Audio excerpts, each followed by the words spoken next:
네, 안녕하세요. 사경입니다. 자, 2025년 국가직 회계학 해설 강의를 할 텐데요. 지금 이 강의를 시험을 보고 나서 들으시는 분도 계실 거고, 아니면 이번 시험을 보지는 않았지만, 다음 시험을 준비하기 위해서 이전 기출문제가 어땠나 풀어보면서 해설 강의를 들으신 분도 계실 텐데요. 시험에 대한 총평을 먼저 해보자면요. 쉬웠습니다. 올해 국가직 시험은 쉬웠어요. 좀 이따 제가 정답률 자료를 좀 보여드리겠지만, 지금 공단기에 지금 전부 입력된 건 아니고 제가 1차로 입력된 1차 입력 자료, 1차 컷 나오는 그 자료를 공단기 쪽 요청해서 받았는데요. 작년에 비해서도 정답률이 10% 이상 올라갔어요. 지금 평균 정답률이 한 70%가 넘거든요. 한 72% 정도가 나오는데, 그러니까 여러분 평균 점수, 회계학 시험을 응시하고 지금 공단기에 성적을 입력한 사람들의 회계학 평균 점수가 70점대를 넘는 거거든요. 사실 이런 경우가 많지는 않았습니다. 70점 근처까지 나오는 시험들이 최근 10년을 보면 한두 번 있긴 했지만 70점 넘어서는 시험은 사실 많지 않았는데, 이번 시험은 평균 점수 자체가 70점을 넘어섰고 다른 시험들에 비해서 쉬웠다. 그리고 시험을 치른 수험생 여러분들의 반응도 이번 시험은 쉬웠다가 대다수의 반응이고요. 특히나 시험 시간이 10분이 올해 늘어났는데, 늘어난 거에 비해서 다른 과목들도 국어, 영어, 한국사도 난이도가 높지 않았어요. 그러니까 시간 부족을 느낄 일도 없었고, 또 회계학이 작년 국가직과 마찬가지로 올해도 계산 문제보다는 이 말 문제, 소수령 문제의 비중이 더 높게 나오면서 시간을 많이 소요하지도 않았습니다.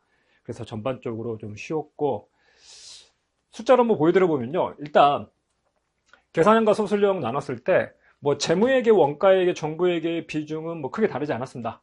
보통 정부회계는 거의 두 문제 픽스로 나오고, 원가가 네 문제냐 다섯 문제냐 보통 왔다 갔다 하는데, 그래서 4.5문제 정도로 얘기하는데 네 문제 나왔고, 재무회계 14문제 나왔고요. 그런데 계산형과 소술형으로 나눠서 보면 회계가 전통적으로는 계산형 문제가 많이 출제됐어요. 그러니까 과거 평균을 보자면 계산형이 한 14문제 정도, 15문제, 14.4. 그리고 소술형이 5.6. 그래서 말 문제는 한 5문제나 6문제 정도 나오고, 계산형이 한 14문제, 15문제 나오는 게 재작년까지 일반적인 통계였다면, 갑자기 작년에 말 문제가 13문제나 나온 거예요. 작년에 말 문제가 13문제나 나왔고, 계산 문제는 7문제. 그러니까 보통 14대 6, 15대 5 정도 나왔는데, 이 완전히 뒤집혀가지고 13대 7이 나왔거든요. 그리고 작년에 이어서 올해도 12대 8. 말 문제가 더 많이 나왔습니다. 그래서 이 부분에 대해서는 제가 작년에 말씀 좀 드렸어요. 강의 중에 들으신 분들은 아시겠지만, 작년에 갑자기 말 문제가 국가직이 많이 출제돼서 지방직을 앞두고, 보통 이제 국가직과 지방직을 같이 준비하시는 분들이 많기 때문에 국가직 시험 치르고 나서, 아니 지방직도 말 문제 많이 나올 것 같은데 말 문제 지방직 이제 두 달, 세 달밖에 안 남았는데 두 달 동안 어떻게 준비해야 될까요? 하시는데, 제가 그때 라이브로 말씀드렸던 게, 해설 강의하면서 말씀드렸던 게, 지방직도 이렇게 말 문제가 많이 나올 확률은 높지 않다. 단정적으로 말을 할 수 없지만, 시험이 어떻게 나올지 모르기 때문에 단정적으로 말을 할 수는 없지만, 지방직도 국가직처럼 말 문제가 많이 나올 확률은 내가 보기엔 높지 않다. 왜? 국가직과 지방직, 이 출제 경향이 좀 다릅니다. 그러니까 여러분이 그 시험의 출제 기조라는 게 있잖아요. 전반적인 시험, 공무원 시험이 쉬워지는 기조다. 아니면 국어, 영어 물어보는 그 문장이 대놓고 이제 이런 좀 전반적인 걸 묻는 걸로 바꿔가겠다. 전문 능력을 물어보는 쪽으로 바꿔가겠다. 이런 기조들이 있는데, 근데 전공 과목은요, 특히 회계학 같은 경우는요, 그런 인혁처의 출제 기조가 있지만, 그것보다 약간 더 중요한 건 누구냐면요, 출제위원이 누구냐예요. 그러니까 시험이 쉽게 출제된다. 여러분 이번에 작년 올해 이렇게 출제되니까 사람들이 이제, 여러분 이제 수험계에 계신 지 2, 3년밖에 안 됐잖아요. 근데 저는 이제 10년 이상 여기에 발을 담그고 있었고, 근데 10년 이상 발을 담그고 있은 거 느낀 게 뭐냐면요, 아 이제는 회계학이 쉽게 출제될 수밖에 없다, 소수령 갈 수밖에 없다, 이런 얘기들이 막 나오는데, 그렇게 쉽게 소수령으로 가야 되는 이유들은 10년 전부터 있었어요. 10년 전에는 오히려 그럴 이유가 더 컸습니다. 왜 그러냐면 선택형이었잖아요. 과거의 선택과목 제도에서는 선택과목 제도에서 회계학이 어렵고 또 계산 때문에 시간이 오래 걸리니까 무슨 일들이 일어났냐면 회계세법을 수험생들이 선택을 안 했다고요. 세무직 수험생들이 회계세법을 선택하지 않고 회계세법 공부를 안 하는 거예요. 왜? 아니 회계세법 대신에 내가 고등학교 때, 중학교 때부터 익히 공부했던 사회 같은 경우 훨씬 쉽고 심지어 시간도 얼마 안 걸린다고, 계산이 안 걸리기 때문에. 그래서 무슨 문제가 있냐면 사회나 다른 쉬운 과목들을 선택한 사람들, 물론 이제 점수는 조정됩니다. 점수는 조정이 되지만, 조정육수로 나오지만, 문제는 뭐냐면, 사회를 선택하면 시간을 안 뺏겨요. 회계학은 푸는데 20분 넘게 걸리는데, 사회는 10분이면 풀어버린다고요. 그럼 무슨 문제가 생기냐면, 여기서 세이브한 10분, 회계학 선택한 아들이 20분 걸릴 때 나는 사회 선택해가지고 10분 만에 풀고 10분을 줄인 걸 국어, 영어에 쏟아부었다고요. 그리고 그때는 시간이 또 부족했거든요. 그러다 보니까 회계세법이 난이도도 높은 데다가 시간까지 잡아먹으니까 세무공무원 될 사람들이 회계세법을 선택을 안 하고 사회 선택하더라. 이거 문제 있지 않냐. 그래서 당연히 사람들한테 회계세법을 공부하도록 유인하기 위해서는 회계세법도 서술형으로 나와야 되고 계산이 쉽게 나와야 된다. 이 얘기가 10년 전부터 있었다고요. 그리고 그렇게 유도를 했는데 출제위원 딴에는 쉽게 낸다고 내는데 쉽지가 않은 거예요. 그러니까 쉽게 내달라고 얘기하는데 전공 과목에 대해서는 그렇게 쉽게 내달라고 얘기를 하는 쪽에서 이게 쉬운 건지 어려운 건지 회계학 같은 게 판단이 잘 안 된다고요. 근데 출제위원 입장에서는 이 정도면 쉬운 거 아니야? 이런 것도 모른다고? 자기들 눈높이가 좀 높거든요. 이건 너무 쉬울 것 같은데, 다 맞출 것 같은데? 그래서 자기 딴에는 쉽게 낸다고 냈는데 쉽지가 않았던 거예요. 그랬던 게 작년 출제위원, 누군지는 알 수 없지만 작년 출제위원이 가가지고 이분은 진짜 문제를 쉽게 낼 줄 아는 사람이에요. 그래서 이분의 영향이 난 컸다고 생각을 하거든요. 작년 출제위원의 영향력이. 근데 국가직 출제위원이 지방직에 바로 다시 들어가지 않는다고 하죠. 그런 경우는 별로 없기 때문에, 그래서 국가직과 지방직, 출제 기조가 아니라 출제위원이 다르기 때문에 지방직도 이렇게 나올 확률은 낮다. 실제로 작년 지방직은 말 문제가 오히려 평소보다 줄었죠. 작년 지방직 말 문제가 4문제밖에 안 나왔거든요. 확 줄어가지고 뭐야, 국가직은 말 문제 엄청 나오더니 지방직도 말 문제 하나도 안 나오네? 뭐 이렇게 됐어요. 근데 제가 작년에 말씀드릴 때 대신에 내년 2025년 시험은 이 출제위원이 다시 출제할 확률이 높기 때문에, 그러면 2025년 국가직 시험에서는 말문제 비중이 높아질 확률이 높다. 그러니까 말문제 준비를 좀 하셔야 된다. 그래서 제가 말문제 하프 모의고사 따로 책을 만들어 가지고 냈던 거고, 지난번에 그때 특강 들으셨던 분도 아시겠지만 특강 때도 제가 그때 카메라 앞에서만 말을 했는지 아니면 쉬는 시간에 말했는지 제가 좀 헷갈리는데, 그때 올해 시험 아마 현장에 오신 분들한테 말씀을 한 것 같아요. 쉬는 시간에 올해 시험은 분명히 말 문제 대비를 해두셔야 된다. 작년 출제위원이 다시 들어가가지고 그 기조를 유지할 확률이 내가 보기엔 꽤 높다. 작년에 이렇게 냈을 때 이렇게 내가지고 사고가 났다면 이 출제위원은 다시 안 부를 텐데 이게 사고는 아니거든요. 그래서 올해도 같은 기조로 유지가 됐고, 내년, 그러니까 지금 해설 강의를 들으시는 분 중에 2025년 지방직을 이제 준비해야 되실 분들도 있을 거고, 아니면 2026년 국가직을 대비하시는 분도 계실 텐데요. 2025년 지방직을 준비하시는 분들은 이 출제 기조, 말 문제가 많고 계산이 쉽게 나오는 기조가 유지되지 않을 확률이 높아요.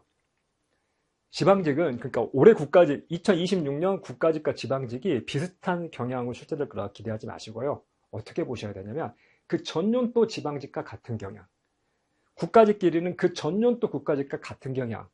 왜? 출제위원이 그대로 유지되는 경우가 많기 때문에, 그래서 작년 지방직과 같은 경향이 유지될 거다 해서 2025년 지방직을 준비하시는 분들은 계산 문제를 신경 쓰셔야 됩니다. 여전히 좀 계산 문제, 약간 지역적인 문제들 출제될 가능성에 대비를 하셔야 되고요. 2026년 국가직 대비를 하고 계신 분들은 이 기조가 유지될 확률이 높다. 말 문제의 비중이 높고 좀 쉬운 계산 문제 지엽적으로 하지 않고 좀 기본적인 것들을 강조해서 물어보는 기조가 2026년에도 유지될 확률이 높다라고 생각을 해 두시는 게 좋습니다. 저도 개인적으로 지금 그것 때문에 이것들을 좀 반영하기 위해서 많이 고민 중이에요. 왜 그러냐면 그전까지는 국가직과 지방직의 출제 기조가 크게 차이 안 났거든요. 근데 지금 작년부터 국가직과 지방직이 출제 경향이 좀 많이 달라졌습니다. 근데 국가직 대비용 강의를 하고 지방직 대비용 강의를 하는 건 현실적이지 않잖아요. 여러분도 마찬가지로 나 국가직 대비하려면 A 강의를 들어야 되는데 지방직 대비하려면 B 강의를 들어야 된다. 근데 대다수 수험생들이 국가직과 지방직을 동시에 대비하거든요. 근데 그렇게 분류해 놓으면 국가직 대비해서 국가직 들었다가 또 국가직 끝나면 지방직 대비 강의 또 듣고 2달 동안 못해요. 그렇기 때문에 제가 지금 이제 어떤 식으로 구분을 하려고 하냐면 본인의 목표 점수에 따라 가지고 그러니까 공타기출의 구성을 올해 지금 바꾸고 있습니다. 지금 작업을 한참 하고 있는데 공타기출의 구성을 내 목표 점수가 나는 회계에서 방어만 해야 되는 사람들이 회독해야 될 기본 문제, 아니 나는 회계에서 고득점을 해야 돼 하는 분들이 대비해야 될 응용 심화 문제, 이렇게 기본적으로 구분을 좀 하고 있어요. 그래서 기본 문제, 응용 문제, 심화 문제 이렇게 셋으로 나눠가지고 내가 목표라는 게 사람마다 다르잖아요. 나는 사실 국어, 영어, 한국사가 되게 잘 나온다. 국어, 영어, 한국사가 되게 잘 나오고 심지어는 뭐 국어, 영어, 한국사 되게 잘 나와가지고 원래 일행 준비를 하다가 세무직으로 갑자기 전환을 하신 분들, 경쟁을 낳고 커트라인 낮아 보이니까 갑자기 전환해가지고 회계학 세법 2달, 3달 만에 60점만 나오면 된다, 50점만 나오면 된다 이렇게 목표하신 분도 계시거든요. 아니면 그 조도덕이나 장애 쪽 직렬 그 선택을 하신 분들은 마찬가지로 50점, 꽈락만 안 나오면 된다 이렇게 목표하고 계신 분들도 있어요. 그런 분이라면 공타기출 전체 문제를 풀 필요가 없이 기본 문제들만 회독하면 되거든요. 그 1000문제 넘는 걸 회독할 게 아니라 기본 문제 400문제, 500문제만 회독해가지고 충분히 그 점수가 나올 수 있게끔. 그리고 나는 회계학에서 그래도 70점대, 80점대까지 나와야 된다 하시는 분, 7, 80점, 회계학에서 7, 80점만 나와줘도 난 합격할 수 있을 것 같다 하는 분이 있고, 아니다, 나는 국어, 영어, 한국사가 약하기 때문에 회계학에서 남들보다 고득점 해야 된다, 90점대까지 가야 된다 하시는 분들이 대비해야 될 문제 수준, 이것들이 다르잖아요. 나는 국가직만 칠 거니까 국가직 대비해가지고 좀 쉬운 부분만, 기본만 회독하고 싶다 하시는 분도 계실 거고, 난 지방직 노리고 있기 때문에 심화, 응용까지 대비를 하겠다 하시는 분들, 그렇게 해서 지금 나누는 작업들, 그 문제들을 제가 임의로 나누는 게 아니라요, 공단기 정답률 자료가 있잖아요. 매년 나오는 정답률 자료 가지고, 그래서 이 정답률, 예를 들어서 정답률이 뭐 80% 넘어가는 문제, 70%가 넘어가는 문제, 이런 것들은 기본적으로 맞아야 될 문제. 그래서 나는 50점만 맞아도 된다. 그러면 이번 시험에도 지금 정답률 70%가 넘는 문제만 맞춰도 70% 넘어가는 게 하나, 둘, 셋, 넷, 다섯, 여섯, 일곱, 여덟, 아홉, 열, 11, 12, 60점 나오는 거거든요. 내 목표 점수 60점이다. 그러면 정답률 70% 넘어가는 그런 쉬운 문제들만 가지고 회독을 하셔도 되는 거고, 나는 내 목표 점수가 80점이야. 그러면 또 넓혀야 되는 거고, 90점이야. 그러면 더 깊게 가야 되는 거고, 이런 것들을 지금 작업을 하고 있습니다. 자, 그래서 본인이 지금 아마 2026년 아니면 2025년 지방직 대비로 준비를 하실 때 어떻게 조금 대비를 하셔야 될지 그 부분에 대한 힌트가 좀 되셨으면 좋겠고요. 자, 이번 시험 정답률 보면 아까 처음에 말씀드렸던 대로 정답률 50%가 안 되는 항목이 세 문항뿐이었어요. 1번하고 7번, 9번 세 문제가 정답률이 50%가 안 됐는데, 그러니까 말문제 비중이 확 높아진 거거든요. 그러니까 말문제 비중이 확 높아진 게 왜 그러냐면, 앞에 보실 때도 이 정부회계가 2문제 출제되잖아요. 근데 정부회계 2문제가 말문제라고요. 예전에 말문제가 5문제 정도 출제가 되잖아요. 근데 5문제 중에서 2문제가 정부회계 문제인 거예요. 그러면 재무랑 원가는 말문제 잘 출제 안 됐기 때문에 그냥 재무에서 말문제 3개 출제되던 게 재무에서 말문제가 지금 9문제, 10문제로 3배 이상 늘어버린 거라고. 그래서 여러분이 느끼는 말문제 비중이 확 늘어버린 거고, 계산문제 비중이 확 줄어든 겁니다. 줄어든 거고, 그 다음 정답률 자료를 보면요, 정답률 자료를 봤을 때도 이게 뭐 정답률 50%가 안 되는 문항이 23, 24, 25 지금 뭐 비슷해 보이지만, 네 문항, 세 문항 비슷해 보이지만, 실제 평균 정답률을 보면 작년에 요 정답률 평균 63%였어요. 24년에. 근데 지금 올해 1차로 임용된 거, 뭐 1차로 입력자 1차 합격급 보시면 아시겠지만 2차, 3차 가면서 뭐 크게 많이 달라지진 않습니다. 근데 72%로 거의 평균 점수가 10점 올라간 거예요, 10점. 재작년 2023년에도 67% 정도였거든요. 해마다 이 평균을 보면 60점대 초반이 나올 때도 있고 60점대 후반 이렇게 나올 때, 시험이 좀 쉬웠다 보통 얘기할 때 60점대 후반, 시험이 좀 어려웠다 그럼 60점대 초반 이렇게 나오거든요. 근데 올해는 72%가 나온 거예요, 정답률이. 그래서 제가 보기엔 최근 10년 사이에 가장 쉬웠던 시험이고, 회계학만 따져서 봤을 때는 쉬웠던 시험이고요. 물론 이제 회계학 문제의 난이도도 있지만 아까 말씀드린 시험 시간이 늘어났는데 국어, 영어, 한국사 어렵지 않아가지고 회계에서 시간 부족을 느낀 사람이 이번에 제대로 공부를 했다면 시간 부족을 느낀 사람이 거의 없었어요. 그런 영향 때문에 점수도 많이 높게 나왔습니다. 자, 그래서 71% 정도 정답을 나오고요. 50% 안 되는 문항이 3개 있는데요. 근데 개인적으로 이 세 문항도 1번하고 사실 9번이 정부회계 문제인데요. 이건 난도가 어렵다고 보기는 힘들어요. 제가 봤을 때, 제가 좀 더 해설하면서 말씀드리겠지만 1번하고 9번이 난이도가 좀 높은 문제다? 아니에요. 이건 제가 보기에는 정부회계 부분을 공부를 안 하셨거나, 정부회계는 마지막에 빼놓고, 개인적으로 이해가 안 돼요. 정부회계를 건너뛴다는 건, 야, 막판에 정부회계 해야 돼? 막 이런 거 물어보는 사람들이 커뮤니티가 있던데, 정부회계가 투입 시간 대비 효율은 가장 높아요. 그러니까 훨씬 적은 시간, 제 정부회계 강의가 뭐 10시간, 몇 시간인가요? 10몇 시간 들여가지고 두 문제 맞출 수 있는 범위가 그렇게 많지 않아요. 그리고 제가 보기엔 이번에 이제 개정이 됐는데, 정부의 개정, 그 개정된 내용에 대해서 공부를 안 한 게 아닌가. 왜 그러냐면 오답, 가장 많이, 이게 48% 정답을 48% 선택했는데 25% 오답 선택한 게 개정되기 전 내용이거든요. 27%, 25%두 번째로 많이 찍은 게 개정되기 전 내용이에요. 그래서 정부에게 개정된 걸 공부를 안 한 게 아닌가. 사실 정부에게 개정 특강, 제가 이제 개정 특강 따로 올렸지만 그 1시간짜리, 그러니까 강의로는 1강이고 촬영 시간 1시간 30분인데 그것만 들었어도 다 맞을 수 있는 문제였거든요. 그래서 이거 좀 너무 아깝다. 그래서 난도가 제가 보기에는 고난도라고 볼 수는 없고요. 7번만 조금 중상 난이도, 고난도는 아니고 중상. 7번도 풀어드리겠지만 그 7번 같은 문제를 어려워하는 이유가 있어요. 사실은 질문을 정확히 안 읽어서 그러거든요. 저기 이제 기말 수정분계랑 관련된 건데, 기말 수정분계가 미치는 영향으로 해석해버려가지고 틀리는 거예요. 거래가 미치는 영향인데.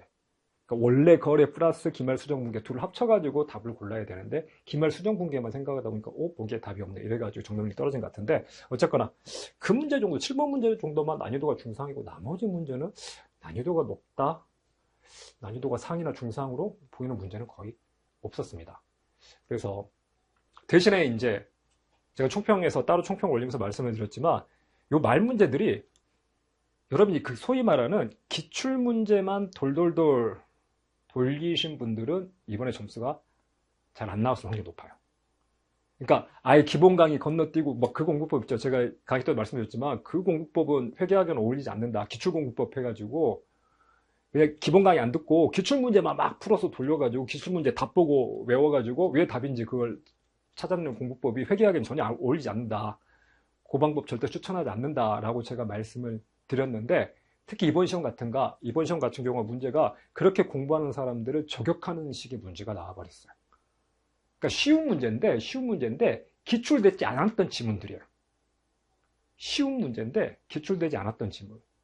그래서 뭐냐면 기본 강의를 듣고 이론적인 배경을 알고 있으면 쉬운 문제인데, 그거 없이 그냥 기출문제의 답을 외우셨던 분들은 이거 기출된 적이 없는 지문인데 이게 답이 뭐야? 왜 나는 어렵지? 이렇게 갔을 확률이 높습니다.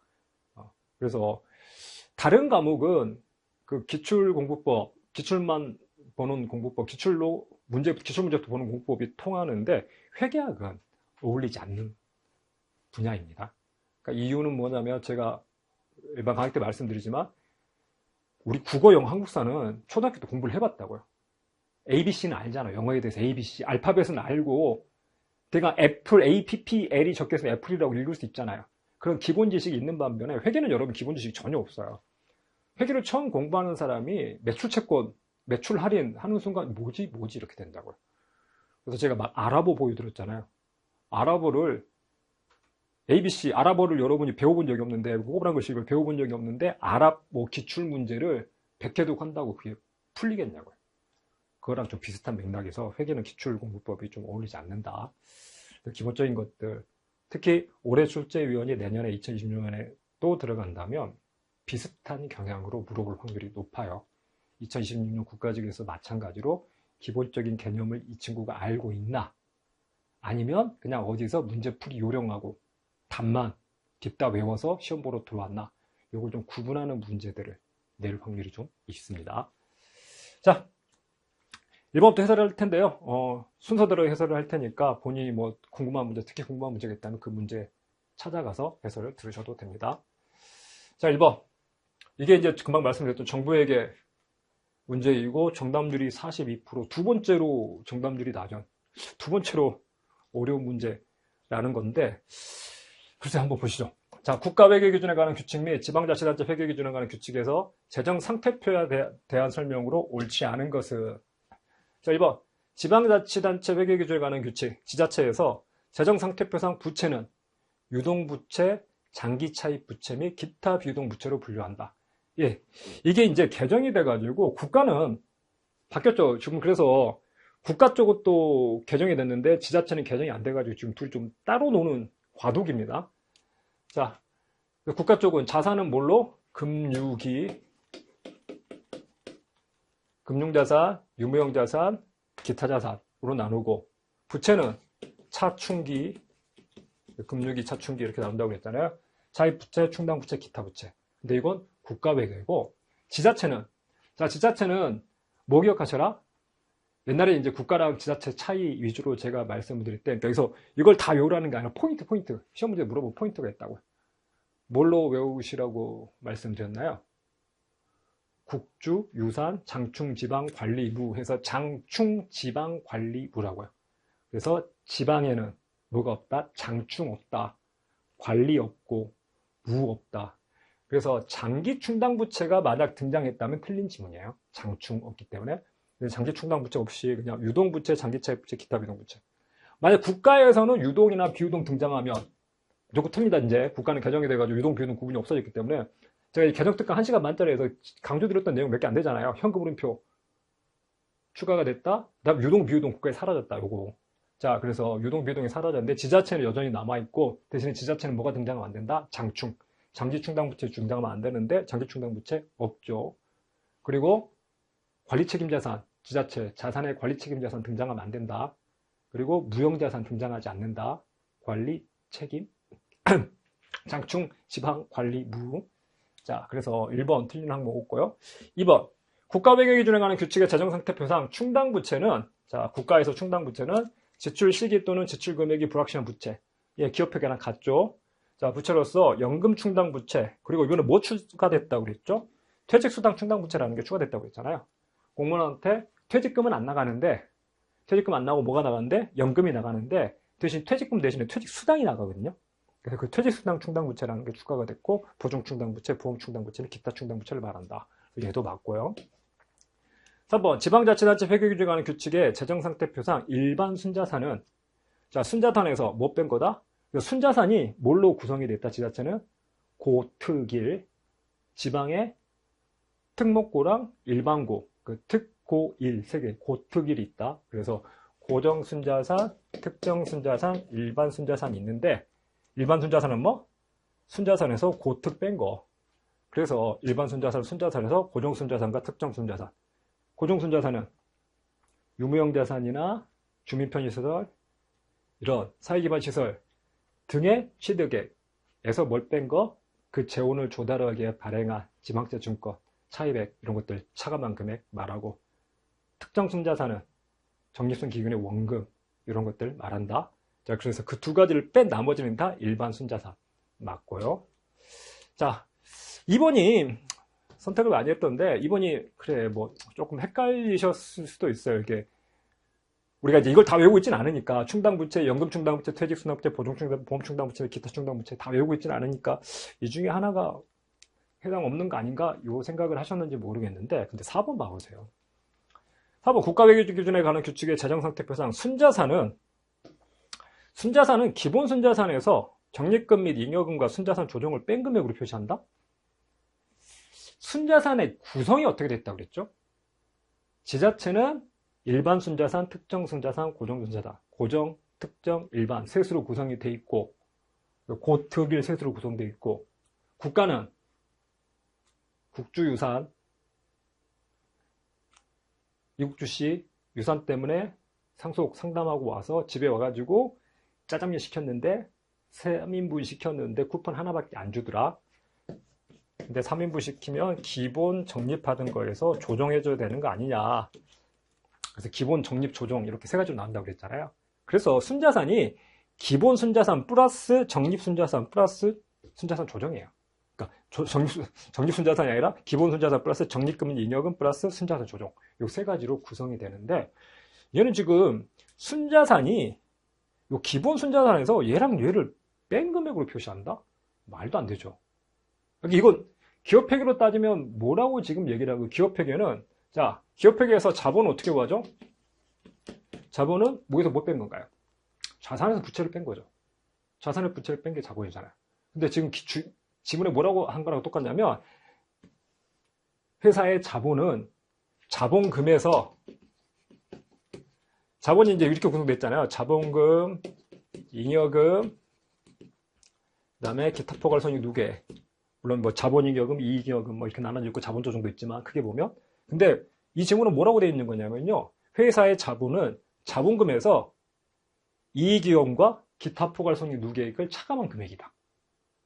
이게 무슨 말이냐고요. 말도 안 되는 얘기죠. 그렇게 지문이 나온 거예요. 사실 이거 바꾼 거거든요. 뭐랑 바꾼 거냐면 순자산하고 기본 순자산 바꾼 거예요. 뭐여야 맞죠? 기본 순자산은 순자산에서 적립금 및 잉여금과 순자산 조정을 뺀 금액으로 표시한다. 요 세 가지 합계가 순자산이니까 기본 순자산은 순자산에서 요 두 가지를 뺀 거다. 이렇게 말을 해야 되는데 바꿔가지고 순자산이 요 기본 순자산에서 적립금과 잉여금, 순자산 조정을 뺀 금액으로 표시한다? 완전히 틀린 또 말도 안 되는 얘기거든요. 근데 이게 정답률이 42% 나왔다는 건 글쎄요, 모르겠습니다. 그러니까 정부회계에 대해서 어떤 기본적인 구조가 머릿속에 잡혀있지 않고 단순히 단어, 문장으로 암기를 해서 접근하신 분들이 많지 않았나 싶어요. 그리고 이거 사실 그러니까 이번 국가회계 1번하고 9번 정답률 낮은데 둘 다 빈칸노트만 반복해서 해독했어도 빈칸노트에서 정부회계 부분 몇 장 안 되거든요. 10페이지도 안 되잖아요. 그 부분만 반복을 했어도 좀 맞출 수 있지 않았나.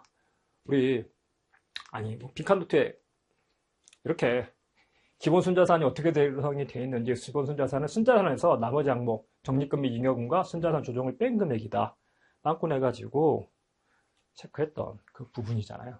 근데 그 부분이 틀린 지문으로 나온 거거든요. 그래서 나 1번 정답률 42%인데 저는 개인적으로 이게 난이도가 높은 중상의 문제라고는 생각되지는 않아요. 생각되지는 않고 일단 시험장에 가면 긴장하거든요. 그러니까 평소에 제가 모의고사 같은 거 조금 실제 시험 난이도보다 조금 어렵게 내요. 그래서 모의고사 난이도가 좀 어렵다. 실제 시험 난이도여야 되지 않냐라고 하는데 실제 시험장에서 느끼는 긴장감과 압박감을 생각하면 모의고사는 난이도를 약간 높여놓는 게 맞아요. 그래야지 그 시험장에서 느낄 압박까지도 고려가 된다고요. 그래서 그런 압박감들이 좀 틀리지 않았나 싶긴 한데 좀 아쉽긴 합니다. 4번. 이제 와서 보니까 당연히 말도 안 되고 어려운 문제가 아니라고 생각 들죠. 근데 이게 막상 시험장에 들어가 보면 정답률이 되게 낮게 나온다고요. 4번이 답이고요. 자, 2번. 자, 고객과의 계약에서 생기는 수익에서 수행 의무의 이행에 대한 설명으로 옳지 않은 것은 자, 1번. 고객이 약속한 재화나 용역, 즉 자산을 이전하여 수행 의무를 이행할 때, 그래서 수행 의무를 이행할 때 수익을 인식한다. 혹은 기간에 걸쳐 이행하면 기간에 걸쳐 이행하는 대로 수익을 인식한다. 그래서 1번 맞고요. 2번. 고객이 자산을 통제하는지 판단할 때 그 자산을 재매입하는 약정을 고려하지 않는다. 재매입 약정이 있으면 고려하죠. 어떻게 고려한다고 그랬죠? 이게 진짜 판매냐를 보는데 진짜 판매가 되려면 뭘 가지고 고객이 그 자산을 통제하냐 통제하지 못하냐. 고객이 통제를 한다. 그럼 고객이 통제한다는 건 판매로 볼 수 있지만 고객이 통제하지 못한다. 예를 들어서 회사가 콜옵션을 가지고 있다.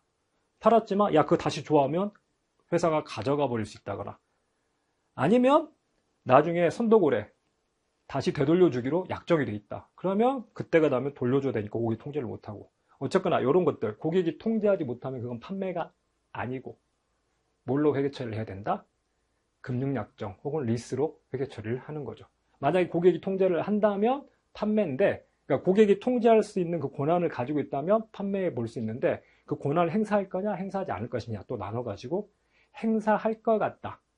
그러면 판매 똑같이 금융약정 리스약정 그러니까 판매할 거 행사할 것 같냐 하지 않냐 행사할 것 같으면 판매로 볼 수 있지만 행사하지 않을 것 같다면 똑같이 금융약정 리스약정 그래서 고객이 행사할 것 같으면 그건 반품조건부 판매처럼 보는 거죠. 그래서 이 내용 가지고 이렇게 빈칸노트에 재매입 약정 자 그게 고객이 자산을 통제하냐 통제하지 못하냐 선도계약일 때 콜옵션 계약일 때 풋옵션 계약일 때 나눠가지고 얘기를 했고 만약 금융약정 고객이 자산을 통제하지 못한다면 금융약정이나 리스로 보는 거고 고객이 자산을 통제한다면 마찬가지로 권리 행사할 것 같을 때는 리스나 금융약정 권리 행사를 하지 않을 것 같다면 반품조건부 판매로 인식을 해라. 그래서 요 내용이 나오진 않았지만 요 내용 가지고 판단했을 때 요 재매입의 약정을 고려해 가지고 판단을 하는 거죠. 자, 그래서 2번이 틀렸고요. 정답을 80% 이상 나왔다는 건 굳이 뭐 이제 깊게 들어가지 않더라도 많은 부분들이 2번에서 꼭 이 내용까지 떠올리지 않더라도 고객의 자산을 통제하지 판단할 때 그 자산 재매입 약정 고려하지 않는다? 고려해야 된다라고 생각하신 거죠. 자, 3번. 수행 의무가 기간에 걸쳐 이행되지 않는다면 그 수행 의무는 한 시점에 이행되는 것이다. 그렇게 되어 있죠. 4번. 수행 의무의 진행률을 합리적으로 측정할 수 있는 경우에만 기간에 걸쳐 이행하는 수행 의무에 대한 수익을 인식한다. 예, 원래 이렇게 되어 있습니다. 그러니까 진행률을 측정할 수 있을 때 수행 의무에 대한 수익을 인식하고 만약 진행률을 합리적으로 측정할 수 없다? 그러면 인식하지 않는 거예요. 대신 거기에 대한 예외로 뭐가 붙냐면 진행률을 합리적으로 측정할 수는 없지만 뭐는 가능하냐? 지금까지 발생한 원가의 회수 가능성은 높다. 진행률이 몇 프로인지는 측정 안 되지만 내가 지금까지 들인 돈은 받을 수 있어. 그렇다면 지금까지 발생한 그 원가 범위 내에서만 수익을 인식할 수 있는 예외 규정이 그 뒤에 나옵니다. 그래서 합리적 측정할 수 있는 경우에만 인식하되 그리고 합리적 측정할 수 없다면 인식하지 않는 게 원칙이지만 다만 예외적으로 합리적으로 측정은 안 되지만 대금의 회수 가능성이 높다면 그러면 발생한 원가 범위 내에서 수익을 인식한다. 이게 또 단서 규정으로 뒤에 쭉 붙는 거고요. 어쨌든 답은 2번이 되고요. 자, 3번 충당부채 인식에 대한 설명으로 옳지 않은 것은 1번 과거 사건의 결과로 현재 의무가 존재해야 되며 그 현재 의무에는 법적 의무뿐만 아니라 무슨 의무도 의제 의무도 포함한다. 의제 의무 어떤 걸로 예를 들었죠? 내가 발표를 약속을 한 거죠. 그리고 그 약속을 고객들이 믿은 거고 사경인이 만약 올해 정부에게 개정되면 개정된 부분에 대해서 추록 제공해 드리고 개정 특강해 드리겠습니다 라고 얘기를 했기 때문에 그건 여러분이 그럴 거라고 기대를 했고 제가 그래서 실제로 수행을 했잖아요.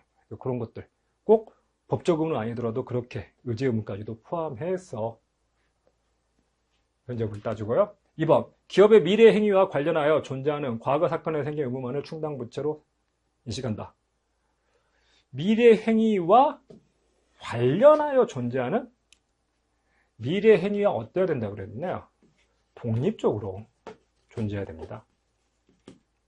미래 행위와 관련해서 존재한다는 건 뭐냐면 내가 미래에 A라는 행위를 하면 그러면 의무가 생기지만 B라는 행위를 해버리면 의무가 안 생긴다. 그러면 이건 현재 의무가 아니라고요. 그래서 그런 거 가지고 예를 들었잖아요.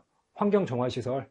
이 기계장치를 계속 사용하려면 환경정화시설을 설치를 해야 된다? 그럼 내 입장에서는 뭐냐면 그냥 그 기계 안 쓰고 팔아버리자. 경유차 계속 타려면 경유차에다 뭘 설치를 해야 된다. 야, 그러면 경유차 디젤 팔아버리고 휘발유차로 바꾸자. 이렇게 해서 내가 휘발유차로 바꾼다는 그 미래 행위에 따라서 요 정화장치 설치 의무가 없어져 버리잖아요. 그건 충당부채가 아니라고요. 그게 아니라 내가 미래에 어떻게 하든지 상관없이 의무는 계속 존재해야 돼. 예를 들어서 내가 이미 작년에 환경오염을 시켜가지고 벌금을 내야 되는 의무. 그건 뭐냐면 내가 앞으로 안 하겠습니다 하더라도 과거에 생겨난 내가 과거에 했던 그 오염 행위로 인해서 내 의무는 존재하고 사라지지 않죠. 그래서 내 미래 행위와 상관없이, 관련 없이 독립적으로 존재하는 사건에서 생긴 의무만을 충당부채로 인식해야지, 관련돼 있는 경우에는 충당부채 인식 대상이 아니다. 그래서 2번이 답이고요. 정답률 보니까 많은 부분들이 맞췄습니다. 3번, 해당 의무를 이행하기 위하여 경제적 효익이 있는 자원의 유출 가능성이 높아야 되고, 또 뭐 해야 되고, 금액도 신뢰성 있게 추정할 수 있어야 된다. 정답은 2번이 되고요. 자, 4번. 다음 중 무형자산으로 인식하는 것만을 모두 고르면 쉬운 문제죠. 자, 무형자산. 원칙이 뭐다? 내부에서 창출한 건 인정하지 않는다. 무형자산에 대해서 내부에서 창출한 건 인정하지 않고, 다만 똑같은 자산이라도 외부에서 구입하면 그건 자산으로 인정해준다. 그래서 브랜드 고객 목록이 자산이 될 수는 있지만, 무형자산이 될 수 있지만 내부적으로 창출했기 때문에 인정하지 않고요. 영업권, 합병을 통해서 외부에서 구입했다면 인정해주지만 내부적으로 창출한 거 인정해주지 않는다. 유일하게 내부에서 창출한 무형자산 중 인정해주는 유일한 예외가 뭐다? 개발비. 그래서 그것도 되게 여러 가지를 따진다. 뭘 따져서 연구 단계냐 개발 단계냐 따지고, 개발 단계라고 무조건 인정해주는 게 아니라 자산으로 인식하기 위한 6가지 조건을 모두 만족했을 때, 그때 예외적으로 자산을 인정해준다. 그래서 연구 단계 개발 단계 따져서 연구 단계면 자산으로 인정하지 않는다. 자, 그래서 특허권만. 특허권에 대해서 특허권이기 때문에 인정하는 게 아니라요, 개별 취득, 외부에서 돈을 주고 샀기 때문에, 그러니까 기업만 무형자산으로 인정을 해줍니다. 답은 1번이 된다. 자, 7번. 재고자산에 대한 설명으로 옳지 않은 것은, 또, 이렇게, 재밌는 문제예요. 그러니까, 출제원 이게 되게 이제 기본적인 것들을 강조해서 물어보더라고요. 자, 1번. 통상적인 영업과정에서 판매를 위하여 보유 중이거나 생산 중인 자산은 재고자산에 해당한다. 그게 재고자산의 정의죠. 다른 자산하고 다르게 뭐가 목적? 판매 목적이다. 자, 2번. 생산이나 용역 제공에 사용될 원재료나 소모품, 재고자산에 해당한다. 그죠? 재고자산의 단계를 제가 기본 이론 강에서 여러 가지 설명드렸잖아요. 원재료 단계가 있고, 그걸 공정에다 투입하면 공정 중에 있는 제공품, 아니면 반제품. 제공품하고 반제품의 차이는 뭐라고 그랬죠? 반제품은 그 상태로도 갖다 팔 수가 있다. 자동차로 따지면 타이어. 자동차는 타이어가 자동차의 일부분이지만, 근데 타이어만 따로 팔 수도 있잖아요. 근데 차체, 샤시만 따로 팔지는 않죠. 그건 제공품이라고 따로 팔 수 있는 거 반제품. 즉, 제공품, 반제품, 그리고 완제품. 이것들은 내가 이제 제조를 할 때 제품 라인이고, 내가 제조를 하는 게 아니라 남이 만든 걸 내가 유통만 하는 회사 있죠. 상기업이라고 하는, 제조업이 아니라 상기업. 유통업 같은 경우에는 뭐라고 한다? 상품. 남이 만든 걸 내가 사와가지고 거기에다가 마진을 붙여서 파는 걸 상품이라고 한다. 그래서 원재료뿐만 아니라 소모품, 저장품 다 재고자산에 해당하고요. 외부에서 매입하여 재판매하기 위해 보유하는 상품. 이게 금방 말씀드린 유통업에서, 상기업에서 가지고 있는 상품, 제조를 직접 하지 않고 자기들이 유통하는 상품도 재고자산에 포함을 하죠. 재고자산에 해당하지 않는다 했으니까 3번이 틀렸고요. 4번, 토지도 기업의 주된 영업활동에 따라 재고자산에 해당될 수 있다. 제가 이거 유형자산 강의를 할 때 딱 토지 가지고 말씀을 드렸잖아요. 그러니까 이게 뭐 유형자산이냐 무형자산이냐 이런 걸 따질 때 그 자산이 어떤 특성을 가지고 있느냐가 아니라 그 자산을 보유하는 기업이 어떤 의도, 어떤 목적으로 가지고 있냐. 그래서 그때 똑같은 토지라고 해도 뭐 하면 일반적으로 우리가 영업에 사용할 목적으로 가지고 있으면 유형자산이 되지만, 만약 이 토지를 빌려줄 목적이다, 남한테 임대할 목적이다, 혹은 투자 목적이다, 그러면 투자부동산이 되는 거고, 만약 회사가 업종이, 그러니까 이 자산을, 땅을 사고 파는 목적인데 업종 자체가 부동산 매매업이다, 부동산 사고 파는 걸 업으로 하는 회사가 가지고 있는 사고 팔기 위해서 보유하는 목적의 토지라면 뭐가 될 수 있다? 재고자산이 될 수 있다. 이렇게 분류해가지고 강의 때 말씀을 드렸잖아요. 요거 말하는 거죠. 그래서 토지도 기업의 주된 영업활동에 따라, 만약 이 회사가 부동산 매매업이라면 그러면 재고자산에 해당될 수 있다. 그래서 정답은 3번이 틀렸고요. 10%가 여기를 선택했다는 것도 그래요. 자, 6번. 자, 다음 자료를 이용한 주식회사 한국이 2001년도 포괄손익계산서 인식할 게임 접근권에 대한 수익은 단 수익은 월할 계산한다. 뭐 접근권에 대해서는 제가 이제 뭐 이론적으로도 설명을 좀 드렸습니다. 라이선스 관련해가지고. 기억나시나요? 뭐? 접기. 사시 공부하다 접는다고. 사시접기. 그래서 사용권은 일시의 수익을 인식하고 접근권은 기간에 걸쳐 수익을 인식한다. 어차피 밑에 기간에 걸쳐 수익을 인식한다. 게임 접근권은 기간에 걸쳐 이행된다. 라고 뭐 얘기해 줬으니까 이걸 외워가지고 접근하는 문제는 아니지만 어쨌거나. 자, 그래서 한국은 게임기를 95,000원에 판매하고 동시에 게임 접근권 5,000원에 판매하고 있다.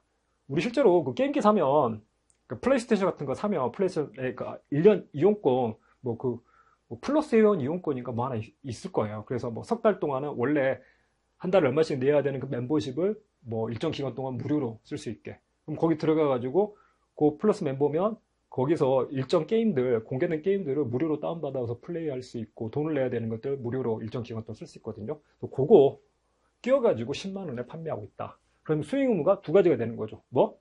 게임 기기를 제공하는 거, 그 다음에 이 게임에 대한 접근권, 라이선스를 제공하는 거 두 가지.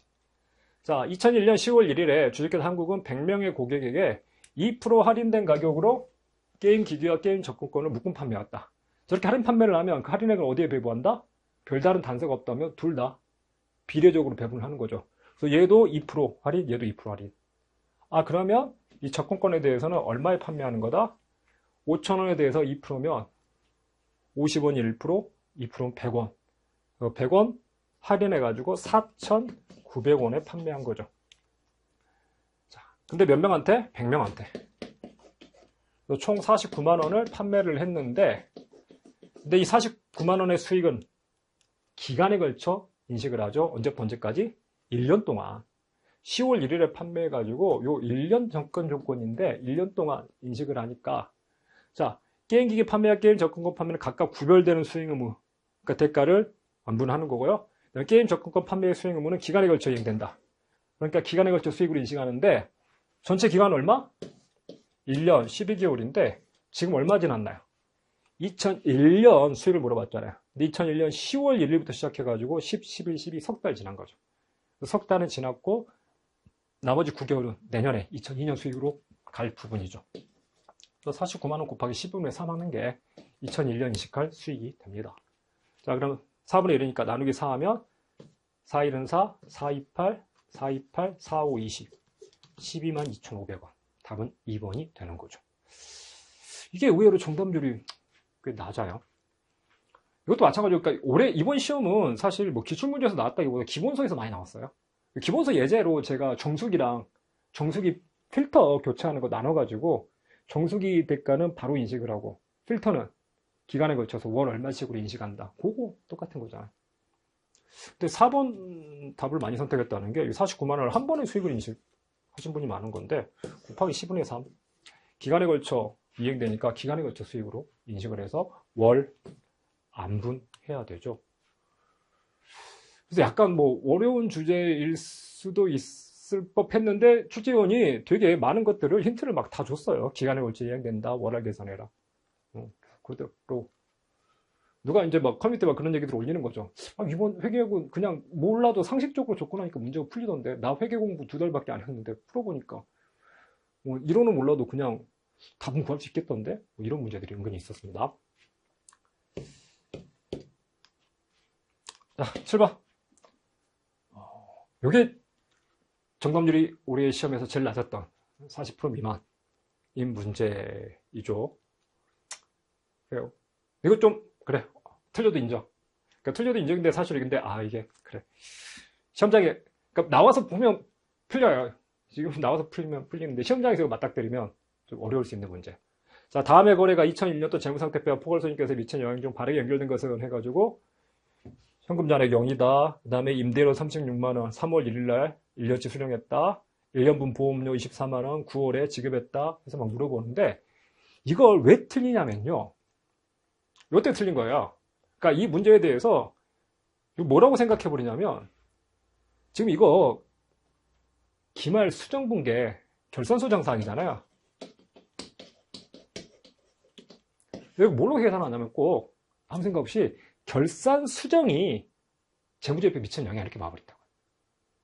그래서 뭘 생각하냐면 얼른 36만 원 현금 수령했어. 근데 3월부터 시작했으니까 10개월만 지났고 2달 안 지났네. 2달치 6만 원. 2달치 6만 원이 뭐가 된다? 전부 임대료를 36만 원 현금 쏘겠는데 6만 원은 선수 수익이 돼야 되네. 그래서 부채. 그리고 수익을 6만 원 줄여줘야 돼. 6만 원만 생각하는 거야. 이것도 마찬가지로 보험료 24만 원을 현금 지급해서 9월 1일부터 1년분 보험 24만 원이 나갔는데 잠깐만 뭐 하면서 또 수정분기만 생각하는 거야. 근데 뭘 물어봤냐면요. 다음에 거래가예요. 거래가 주어가. 기말 결산 수정이 재무상태표 포괄손익에 미치는 영향이 물어본 게 아니라 영향을 물어본 게 아니라 다음에 거래가. 그러니까 얘랑 비슷한 기출문제. 이 문제를 여러분이 은근히 제 카페에도 질문을 많이 주는 문제가 기출문제 중에 이거 있거든요. 화면이 좀 잘 안 보이나? 공탁기출 16장 수정부의 72번 문제예요. 2020년 관세직 구분 문제인데 이게 마찬가지로 종업원에 대한 급여 이렇게 지급했고 여기도 마찬가지로 창고 6개월간 임대하고 창고 임대하고 1,000원씩 임대료 6,000원을 현금으로 받아 수익으로 처리하였다. 그럼 이걸 뭐라고 계산해 버리냐면 11월 1일에 6개월 임대했거든요. 11월 숫자가 잘 안 보일까 봐 보여주면 11월 1일에 참고로 6개월 간 임대 빌려주고 6,000원을 수익으로 잡았대요. 미치는 영향 물어봤더니 이걸 뭐라고 계산해 버리냐면 6,000원 수익 잡았다고? 어떻게 되죠? 11, 12 두 달치만 수익이지 아직 1, 2, 3, 4 넉 달이 안 지났잖아요. 그러니까 4,000원은 수익을 취소해야 되네. 이렇게 계산한다고요. 그래서 4,000원만큼 감소해야 되는 거 아니야? 틀려요. 왜 그러냐면 질문이 뭐냐면 2001년에 발생한 기준거래 및 결산수정사항을 반영하여. 그러니까 기준거래 및 결산수정을 반영해야 되는데 지금 결산수정만 반영하는 거예요. 결산수정하면서 수익이 4,000원 줄여야 돼. 그래서 자꾸 질문이 올라오는 게 아니 4,000원 줄어드는 거 아닌가요? 왜 이게 2,000원 증가인가요? 왜 2,000원 증가일까요? 기준거래 및 결산수정. 기준거래할 때 6,000원 들어올 때 수익을 잡았잖아요. 기준거래로 수익을 6,000원 잡고 그 다음에 결산수정으로 4,000원 취소해가지고 그래서 2,000원 증가가 되는 거예요. 그래서 기준거래 및 결산수정사항 두 가지를 다 반영해야 되는데 그냥 제대로 안 읽고 수정분기에 물어봤네? 그러면 이렇게 수정분기 하겠지. 이렇게. 그러다 보니까 틀린다고요. 지금 이 문제도 이걸 결산수정이 미치는 영향으로 계산해보니까 틀리는 거예요. 뭐라고 물어봤냐면 다음에 거래가요. 거래가. 자, 그래서 어떻게 하셔야 되냐면요. 자, 이거 재무제표 미치는 영향 있잖아요. 자산부채, 자본수익비용 우리 다 칸 나누는 거. 자산부채, 자본수익비용 나눠놓고 첫 번째 3월 1일 사무실 일부를 임대하고 임대료 36만 원을 현금 수령했다? 이때 회계처리 어떻게 할까요? 일단 현금이 들어왔죠. 현금이 증가한다고요. 36만 원 현금 수령했으니까 플러스 36만 원 현금 증가. 그리고 반대쪽에는 어떻게 했는지를 제시를 안 하고 있어요. 방법은 두 가지가 있죠. 뭐냐면 저 36만 원을 전부 수익으로 잡았을 수도 있고요. 아니면 36만 원을 전부 뭐 할 수도 있나요? 선수 수익이라고 부채 잡았을 수도 있어요. 나는 아직 서비스 안 했는데 돈부터 받아버렸네? 그래서 36만 원을 부채로 썼을 수도 있는데 어쨌거나 기말에 수정하면 재무제표에 뭐가 남을까요? 결국에 저 36만 원 쪽에서 수익을 얼마가 돼야 되죠? 수익은 어쨌거나 3월부터 12월까지 10개월치만 즉 30만 원만 수익이 돼야 돼요. 그래서 저 36만 원 중에서 30만 원은 수익으로 가고 나머지 6만 원은 뭐가 돼야 된다? 내년도 수익인데 미리 받아버렸으니까 선수 수익이라는 부채로 6만 원이 늘어야 된다고. 그래서 어떻게 하냐면 만약에 내가 저 3월 1일 날 36만 원을 수령할 때 전부 수익 잡았다? 전부 36만 원 수익을 잡았다? 그러면 기중에 플러스 36 했지만 기말의 수정 분계를 어떻게 하냐면 이걸 마이너스 6만 해주고 플러스 6만 선수 수익으로 바꾸는 거예요. 그래서 합쳐놓으면 결국 플러스 6만 플러스 30만 되는 거죠. 아니면 이렇게 하지 않고 돈을 36만 원을 받을 때 그걸 전부 선수 수익 부채로 36만 원을 회계 처리를 했다? 그럼 기말 수정 분계 어떻게 될까요? 36만 원 중에서 30만 원을 수익으로 돌리는 거예요. 그래서 이걸 마이너스 30만 원 해주고 플러스 30만 원 해가지고 수익으로. 그래서 뭐냐면 3월 1일 날 어떻게 회계 처리했는지 제시하지 않았어요. 3월 1일 날 36만 원을 현금 수령하면서 그걸 수익으로 처리했는지 아니면 선수 수익으로 처리했는지 모른다고요. 제시를 하지 않았기 때문에. 근데 어떻게 했던지 간에 기말에 재무상태표 포괄 손익계산은 뭐가 남을 거다? 부채 6만 원이 남고 수익 30만 원이 남을 거라고. 좌우가 36만 원, 6만 30만 원. 재무제표는 일치해야 되죠. 이렇게 들어갈 거라고. 그래서 지금 문제가 물어본 게 거래가 미치는 영향을 물어봤지 기말 수정사항이 미치는 영향이 아니다. 자, 두 번째도 마찬가지로 보험료 24만 원을 현금 지급했는데 9월 1일에 그러면 현금을 지급했으니까 뭐가 나갔죠? 돈이 나갔겠죠. 그래서 자산 중에서 현금이 24만 원 나갔다고. 그럼 저 24만 원을 반대쪽에다가, 그러니까 24만 원 나가면서 그걸 비용 처리했을지. 그 비용 처리하면 마이너스 24만 원, 그다음 비용이 플러스 24만 원 해서 왼쪽이 합계가 제로, 그래서 좌우가 맞는 거죠. 좌우 일치해야 되는 거 계속 말씀드렸으니까. 그래서 비용을 처리했을지, 아니면 그걸 내가 미리 1년치를 미리 줬다 해서 선급 비용이라고 자산 처리했을지. 자산 처리했으면 마이너스 24만 원, 플러스 24만 원. 그래서 여기에 플러스 24를 했을지 여기에 플러스 24를 했을지는 몰라요. 9월 1일 날 어떻게 했는지. 어떻게 했는지 모르겠지만 결국 12월 30일 날 결산 수정을 하고 나면 어떻게 될 거다? 올해 비용은 얼마다? 9, 10, 11, 12 넉 달치 8만 원이 비용이겠죠. 그래서 비용이 8만 원 늘어나는 거고 나머지 16만 원은 내년 비용이잖아요. 내년 비용인데 내가 미리 내놓은 거 이거 뭐다? 선급 비용이라는 자산이 되는 거죠. 그래서 자산에 플러스 16만 원이 되는 거예요. 그래서 이렇게 왼쪽에 36만 원, 6만 원, 30만 원 해서 첫 번째는 좌우가 일치하는 거고 두 번째 거는 마이너스 24, 플러스 16, 플러스 8 하면 세 가지 합계가 왼쪽 0, 오른쪽 0 해서 좌우가 일치하는 거고. 자, 그래서 재무제표에는 이렇게 영향을 미칩니다.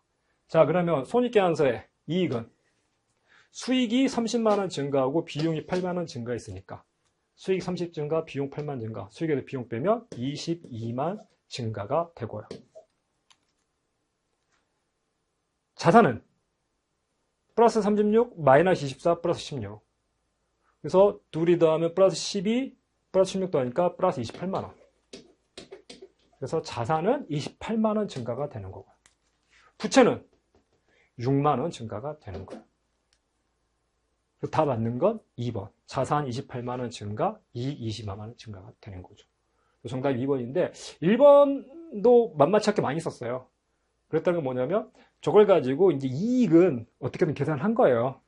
36만 원 현금 수령했는데 이익 얼마다? 두 달 아직 안 지났으니까 30만 원만 수익이야. 24만 원 보험료 지급했는데 90, 11, 12 넉 달만 지났으니까 8만 원 비용이야.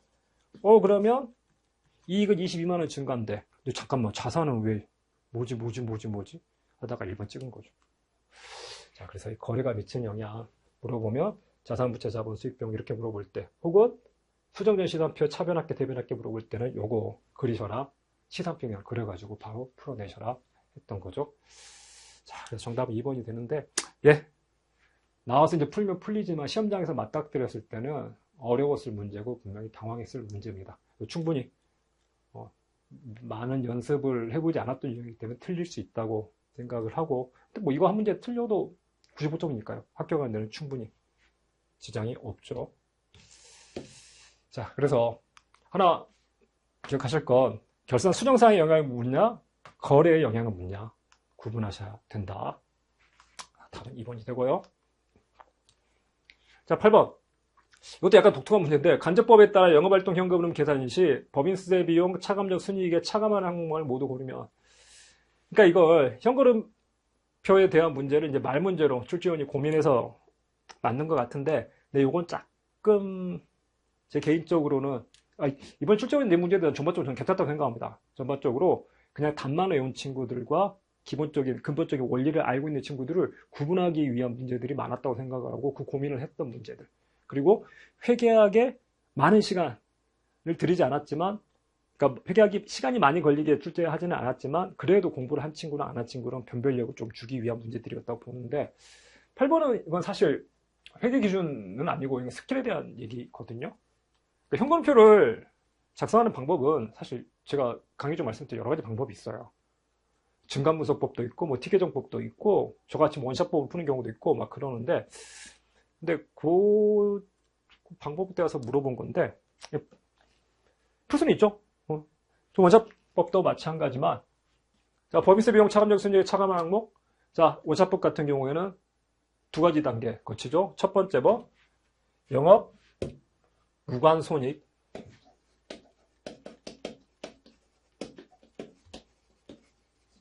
영업과 관련 없는 단기 수익을 출발해가지고 올라가면서 영업과 무관한 손익들을 제거해 버립니다. 자, 그래서 올라가면서 감가상각비, 영업 무관이라고 그랬죠. 투자랑 관련된 부분이다. 그래서 감가상각비, 근데 비용이니까 뭐 한다? 다시 더해가지고 없애준다. 그래서 가산하는 항목이에요. 물론 이제 감가상각비를 현금 지출이 없는 비용이라고 설명하지만, 대부분의 강사들 이렇게 설명하지만, 그게 무슨 논리적 문제점이 있다고 그랬죠? 그러면 왜 대손상각비는 왜 조정 안 하냐고요. 대손상각비 현금 유출이 없는 비용이거든요. 감가상각비만 현금 유출이 없는 게 아니라 대손상각비도 현금 유출이 없어요. 그냥 외상을 줬는데 못 받고 떼었다. 그래서 비용 처리하거나, 아니면 못 받고 떼일 것 같으니까 충당금 쌓으면서 비용 처리하는 거지 현금 유출이 일어나진 않는다고요.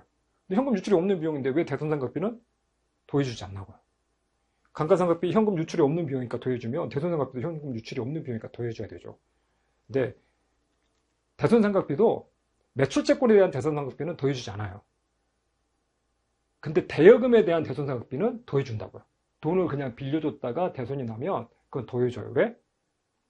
똑같이 현금 유출이 없는 비용이지만 매출채권은 영업과 관련된 비용이고, 대여금은, 돈을 빌려주는 대여금은 투자 관련 활동, 투자 활동을 보기 때문에 투자 관련 항목으로 봐서 영업 무관 손익으로 조정을 하는 겁니다. 마찬가지로 감가상각비 어디서 발생하는 거다? 유형자산에서 발생하는 거고, 유형자산의 취득이, 유형자산의 취득이나 처분이 투자 활동이기 때문에 투자 관련 활동이라고 보는 게 논리적으로 맞아요. 뭐 기준에 어디 적혀 있는 건 아닙니다. 자, 그래서 어쨌든 영업 무관 손익 조정하면서 감가상각비 더해주고, 그다음 영업 무관 손익이 나오면 이제 뭐 영업 관련 자산 부채 조정하죠. 자, 그래서 영업 관련 이익 여기다 적어준 다음에, 그 다음에 영업 현금흐름이 얼마냐 구할 때 이쪽에 적히는 것과 이쪽에 적히는 게 있죠. 이익에서 이쪽에 적힌 것들은 더하고 이쪽에 적힌 것 빼주면, 여기다 더하고 이거 빼주면 이거 나오잖아요. 여기서 이거 더하고 이거 빼주면 여기 나오는 거. 그래서 여기는 거 더한 항목이, 여기는 차감한 항목이거든요. 요거 물어본 거예요. 차감한 항목. 자, 재고자산 증가, 자산의 증가는 왼쪽 여기죠. 니은 재고자산 증가. 매출채권, 자산의 감소는 오른쪽, 자산의 증가는 왼쪽이지만 감소는 오른쪽, 디귿. 매입채무, 부채는 원래 증가했으면 오른쪽 뒀는데 감소니까 왼쪽, 리을. 그래서 차감한 항목은 요 두 가지, 니은하고 리을. 답은 3번이 됩니다.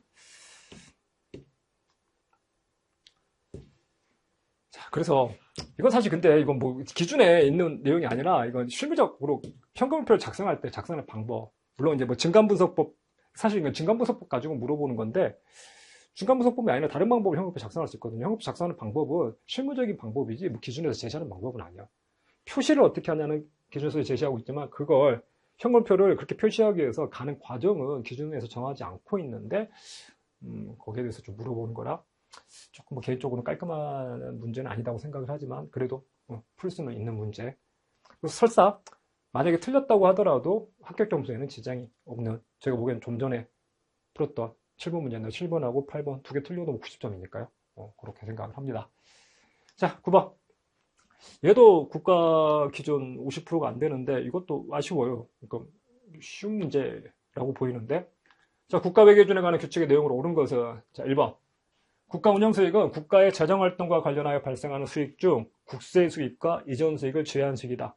이번에 개정된 내용이죠. 개정된 내용 뭐가 생겼다? 성질별 재정 운영표가 생기면서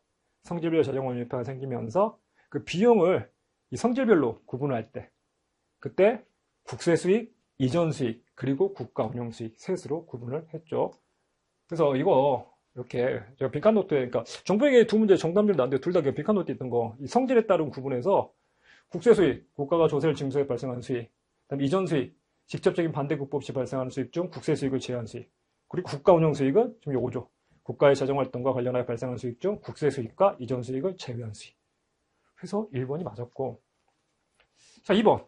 재무제표는 재정상태표, 재정운영표, 순자산 변동표로만 구성하되 재무제표에 대한 주석을 포함한다. 순자산 변동표로만 구성하되 뭐가 빠졌죠? 올해 개정된 내용, 정부에 개정된 중에서 제일 중요한 내용이 현금표라고 그랬잖아요. 다른 거 국가회계 기준에 관한 규칙에서 바뀐 거지만 저 현금운임표가 추가된 건 법이 바뀐 거라니까요. 법이 작년에 바뀌었다. 1년 전에. 그래서 법은 바뀌었는데 현금표는 추가됐는데 규칙이 개정이 안 돼 있었다. 그래서 현금운임표가 추가됐다라는 게 올해 제일 큰 재정사항이라고 했는데 이걸 답으로 선택하시는 분들도 은근히 많아요. 순자산 변동뿐만 아니라 현금운표 그리고 주석을 포함한다. 그래서 이 내용도 마찬가지로 제가 빈칸 노트에다가 이렇게 재무제표 뭘로 구성되는지 5가지 재정상태표, 재정운영표, 현금운표, 순자산 변동표 그리고 주석까지 빈칸 노트 체크를 했던 거고 작년에 빈칸 노트에는 여기에 현금표가 없었어요. 그래서 오른쪽 지자체는 현금운표만 따로 여기다가 빵꾸 내놓고 지자체는 현금운표가 포함이 된다. 하지만 국가는 포함 안 된다. 구분해서 적었는데 이제는 같아졌기 때문에 오른쪽에다 제가 빵꾸를 안 냈습니다. 왼쪽 오른쪽 국가랑 지자체 재무제표 구성이 같아졌기 때문에 자 그래서 현금표를 포함해야 되는데 현금표가 제외되어 있으니까 2번이 틀린 거고 3번 투자증권 등 지분증권은 자, 재정상태표일 현재 신뢰성 공정가액을 측정할 수 있더라도 취득원가로 평가해야 된다? 아니죠. 국가랑 지자체 차이가 지자체는 공정가액 평가를 안 하지만 국가는 한다. 뭐 할 수 있으면? 공정가액을 측정할 수 있으면. 그래서 원칙은 뭐대? 투자증권에 대해서 원칙은 원가로 측정하는 거다. 채무증권이라면 상각 후 원가. 지분증권이라면 취득 원가로 측정하는 게 원칙이다. 다만, 그래서 공정가액을 측정할 수 있으면 공정가액으로 평가하여야 된다. 그래서 얘도 마찬가지로 이렇게 빈칸 노트에 투자증권, 기말, 채무증권은 상각 후 원가, 지분증권은 취득 원가로 평가하는데 다만 재정사표일 현재 신뢰성 공정가액 측정할 수 있으면 공정가액으로 평가. 빵꾸 내놨잖아요. 그리고 장부가액 공정가액 차이 금액은 순자산 조정에 반영. 자, 그래서 3번 또 명확히 틀렸고요. 4번이라고 선택하신 분들이 많은데 4번 현재 세대와 미래 세대를 위하여 정부가 연구에 보존하여 자산으로서 역사적, 자연적, 문화적, 교육적, 예술적 중요한 가치를 가진 자산은 자산을 인식하지 아니하고 여기까지 맞는데 그 종류와 현황 등을 필수 보충 정보로 공시한다. 틀렸잖아요. 이번에 두 번째로 중요한 개정사항 중에 하나가 여기 없어진 거라고 그랬잖아요. 주석으로 통합돼 버렸다. 국가는. 그래서 국가에서 그러니까 국가가 막 재무제표 정부에게 많이 개정이 됐는데 제일 중요한 3가지 들라면 그거예요. 첫 번째 현금표 없어졌다는 거. 현금표 추가됐다는 거. 재무제표 현금표 추가됐다는 거. 두 번째는 뭐냐면 재무제표에서 부속설이 사라졌다는 거. 그래서 부속명수서랑 필수보충은 없어지고 기업회계랑 똑같이 주석으로 통합이 됐다. 근데 지자체는 그대로 남아있다. 그래서 지금 되게 헷갈린다. 이거 말씀드렸잖아요. 그리고 세 번째는 국가에서 무슨 구분 사라졌다? 유동, 비유동 구분이 사라졌다. 유동, 비유동 구분 사라지면서 자산의 항목, 부채의 항목들이 유동, 비유동 나눠지지 않고 처음 말씀드린 금융기, 차춘기 이렇게 바뀌었다. 그걸 가지고 그냥 문제를 낸 거잖아요. 그래서 이건 개정된 정부의 내용 알고 있냐 모르고 있냐 사실 물어본 문제라고 봅니다. 그리고 이거 마찬가지로 전부 빈칸노트에 이렇게 다 표시를 했던 유산자산에 대해서 자산으로 인식하지 아니하고 문화재 등을 자산으로 인식하지 아니하고 뭘로? 유산자산으로 하여 그 종류와 현황 등을 뭘로? 주석으로 공시. 근데 지자체는 필수 보충 정보, 필수 보충 정보의 관리 책임 자산으로 보고 빵꾸내가지고 구분했던 문제. 그래서 말 문제는 기본적으로 빈칸노트 가지고 대비를 하라고 하셨잖아요. 정부에게 빈칸노트 몇 장 되지도 않는 거. 그리고 틀렸다면 좀 아쉽고, 특히 개정된 내용, 정부의 개정 내용 제가 특강으로, 무료 특강으로 올려드렸잖아요. 제 유튜브에도 혹시나 공단기 가서 못 들으시는 분도 혹시나 계실까봐 유튜브에도 올려놓고 유튜브로 듣던가 아니면 공단기 들어라. 어차피 빵원짜리 무료 특강이고 이거 강의 하나, 1시간 반짜리 하나. 안 들으셨다면 저는 모르겠습니다. 성의 없다고 봅니다. 아니, 시험을 대비하는데 정부에게 1시간 반짜리 개정 내용을 안 듣고 시험장에 들어갔다? 그랬나 싶어요. 이게 개정되기 전의 내용을 답으로 25% 선택했다는 거. 저한테 들으신 분이 아니실 거라고 저는 마음속으로 생각하고 있겠습니다. 개정특강 안 들었으면 정부에게 작년 수험생인데 정부의 개정특강 안 들었다. 근데 지방직 봐야 된다. 1시간 반짜리예요. 그냥 들으세요. 응? 너무 아깝잖아요. 어디 가서 1시간 반 강의 듣고 한 문제 맞춰요. 자, 10번. 한국은 2000년 초에 취득한 기계장치를 원가 모형을 적용한 연수학회법으로 감가상각하고 있다. 자, 동기계장치 내용수 4년, 잔존가치 5만원 수정하였는데, 자, 한국 2003년도에 인식한 감가상각비가 10,000원이다? 취득 원가 얼마냐? 자, 연수학회법입니다. 어떻게 구한다? 취득 원가. 취득 원가를 물어봤죠. 그 취득 원가를 만약에 A라고 되면 A 마이너스 잔존가치 5만원. 곱하기 상각률. 자, 상각률에 분모는 내용용수 합계. 몇 년이죠? 내용 4년이니까 1, 2, 3, 4 더하면 10. 분자가 뭐죠? 해당 연도 초의 잔존 내용용수라고 그랬죠. 그래서 연도 초, X3년도 초, X3년 1월 1일 현재 잔존 내용용수는 자, 4년 쓰는데 X1년 초에 사가지고 X2년 초, X3년 초 2년 지났잖아요. 4년 쓰는데 2년 쓰니까 남은 건 2년 남았다고요. 그래서 X3년 초 1월 1일을 기준으로 X4년 말까지 쓰니까 24개월, 2년이 남았다고. 그래서 이렇게 곱한 게 얼마가 됐다? 10,000원. 자, 5분의 1이니까 5분의 1. 양쪽 5 곱하면 50,000원 되는 거죠. A-5만은 5만. 마이너스 5만 넘기면 A는 10만. 답은 1번이 됩니다. 비슷한 문제 많이 풀어봤고, 감가상각비 많이 풀어봤고, 연습 많이 했던 문제죠. 자, 11번. 사채 회계 처리 관련하여 사채 할인 발행 차금을 유효이자율법에 따라 상각할 때 재무 상태에 미치는 영향으로 옳은 것은 단 유효이자는 0보다 크다. 자, 이 문제도 정답률이 꽤 낮은데, 그렇습니다. 이거, 그러니까, 저는 공무원 시험에서, 그러니까 분계는, 말씀드렸지만, 분계는 기본 이론 강의에서 빨리 이해하고, 빨리 잊어버리시라고. 시험장에 분계를 가지고 들어가려고 하면, 우리 시험하고는 좀 어울리지 않는다. 모르겠어요. 그러니까 계속 이런 식으로 나온다면 분계를 하는 것도 나쁘지 않다고 봐요. 그러니까 뭐냐면, 시간이 부족하지 않다면. 우리 시험이 시간이 부족하지 않다면, 사실 이번 시험은 시간이 안 부족했거든요. 이번 시험은 시간이 부족하지 않았는데 시간이 부족하지 않은 시험이 거의 처음이에요. 작년 같은 경우에도 시간이 남진 않았습니다. 작년에도 말 문제가 많이 나왔지만 이 시간이 올해는 10분이 추가가 됐잖아요. 10분이 추가가 되면서 국어, 영어 지문이 많이 늘어날 거라고 예상했는데 국어, 영어가 늘어나지 않았어요. 소요 시간이. 그러다 보니까 시간이 많이 남아가지고 그러는데 그런 경우에는 분계로 접근하는 것도 방법인데 근데 분계로 접근하면 공부하는데 시간이 오래 걸려요. 그러니까 분계로 공부를 하면 공부를 착실하게 할 수는 있어요. 착실하게 할 수 있는데 근데 공부하는 시간이 여러분 보시면 알겠지만 좀 늘어납니다. 그러니까 분계는 보지 말라는 게 아니에요. 한번 깨우치고 빨리 잊어버리셔도 되는. 계속해서 시험장까지 분계로 모든 문제를 풀고 앉아 있으면 공부하는 시간도 오래 걸리잖아요. 문제 풀 때마다 분계. 그러니까 얘 같은 경우에도 유효절법에 대해서 뭐 분계로 접근하는데 이거 사실 분계로 접근하시는 분도 분계로 접근하려고 하면 이거 은근히 어려워요. 어떻게 하나요? 유효절 상각을 할 때 재무제표에 미치는 영향 어떻게 상각하지? 어떻게 분계? 사채 할인 발행 차금 어느 쪽에 적히죠? 사채 할인 발행 차금 분계로 접근하신 분은 이렇게 적히거든요. 4일차 그리고 현금 나가는 거 둘이 합쳐서 이자 비용. 자, 부채 증가했나요? 감소했나요? 자본 증가했나요? 감소했나요? 사채 할인 발행 차금이 부채인가요? 자본인가요? 사채 할인 발행 차금은 부채 차감 항목 되게 헷갈린다고요. 분기 다 해놨는데도. 어떻게 접근하시는 게 제일 좋냐면 이거예요. 그림 그려드린 거 있지 않아요? 그림으로.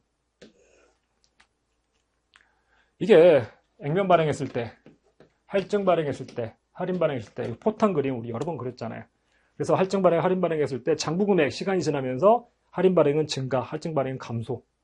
장부 금액이 증가하니까 이자 비용은 장부 금액에 비례해서 이자 비용도 증가, 감소. 상가액은 1년, 2년, 3년 끊었을 때 점점점 커지고 여기도 마찬가지로 점점점 가속 상가. 그래서 할인 발행 차금, 할증 발행 차금 상가액은 시간이 지나면서 증가. 이렇게 했던 거. 자, 여기서 보면요. 요 장부 금액이 어떻게 돼? 장부 금액. 할인 발행에서 장부 금액이 증가한다고요. 10만 원에 액면 금액 10만 원인데 9만 원에 발행을 하잖아요. 그럼 부채가 처음에는 9만 원이지만 만기 가면 10만 원으로 증가한다고요. 시간이 가면서 좀 더 증가.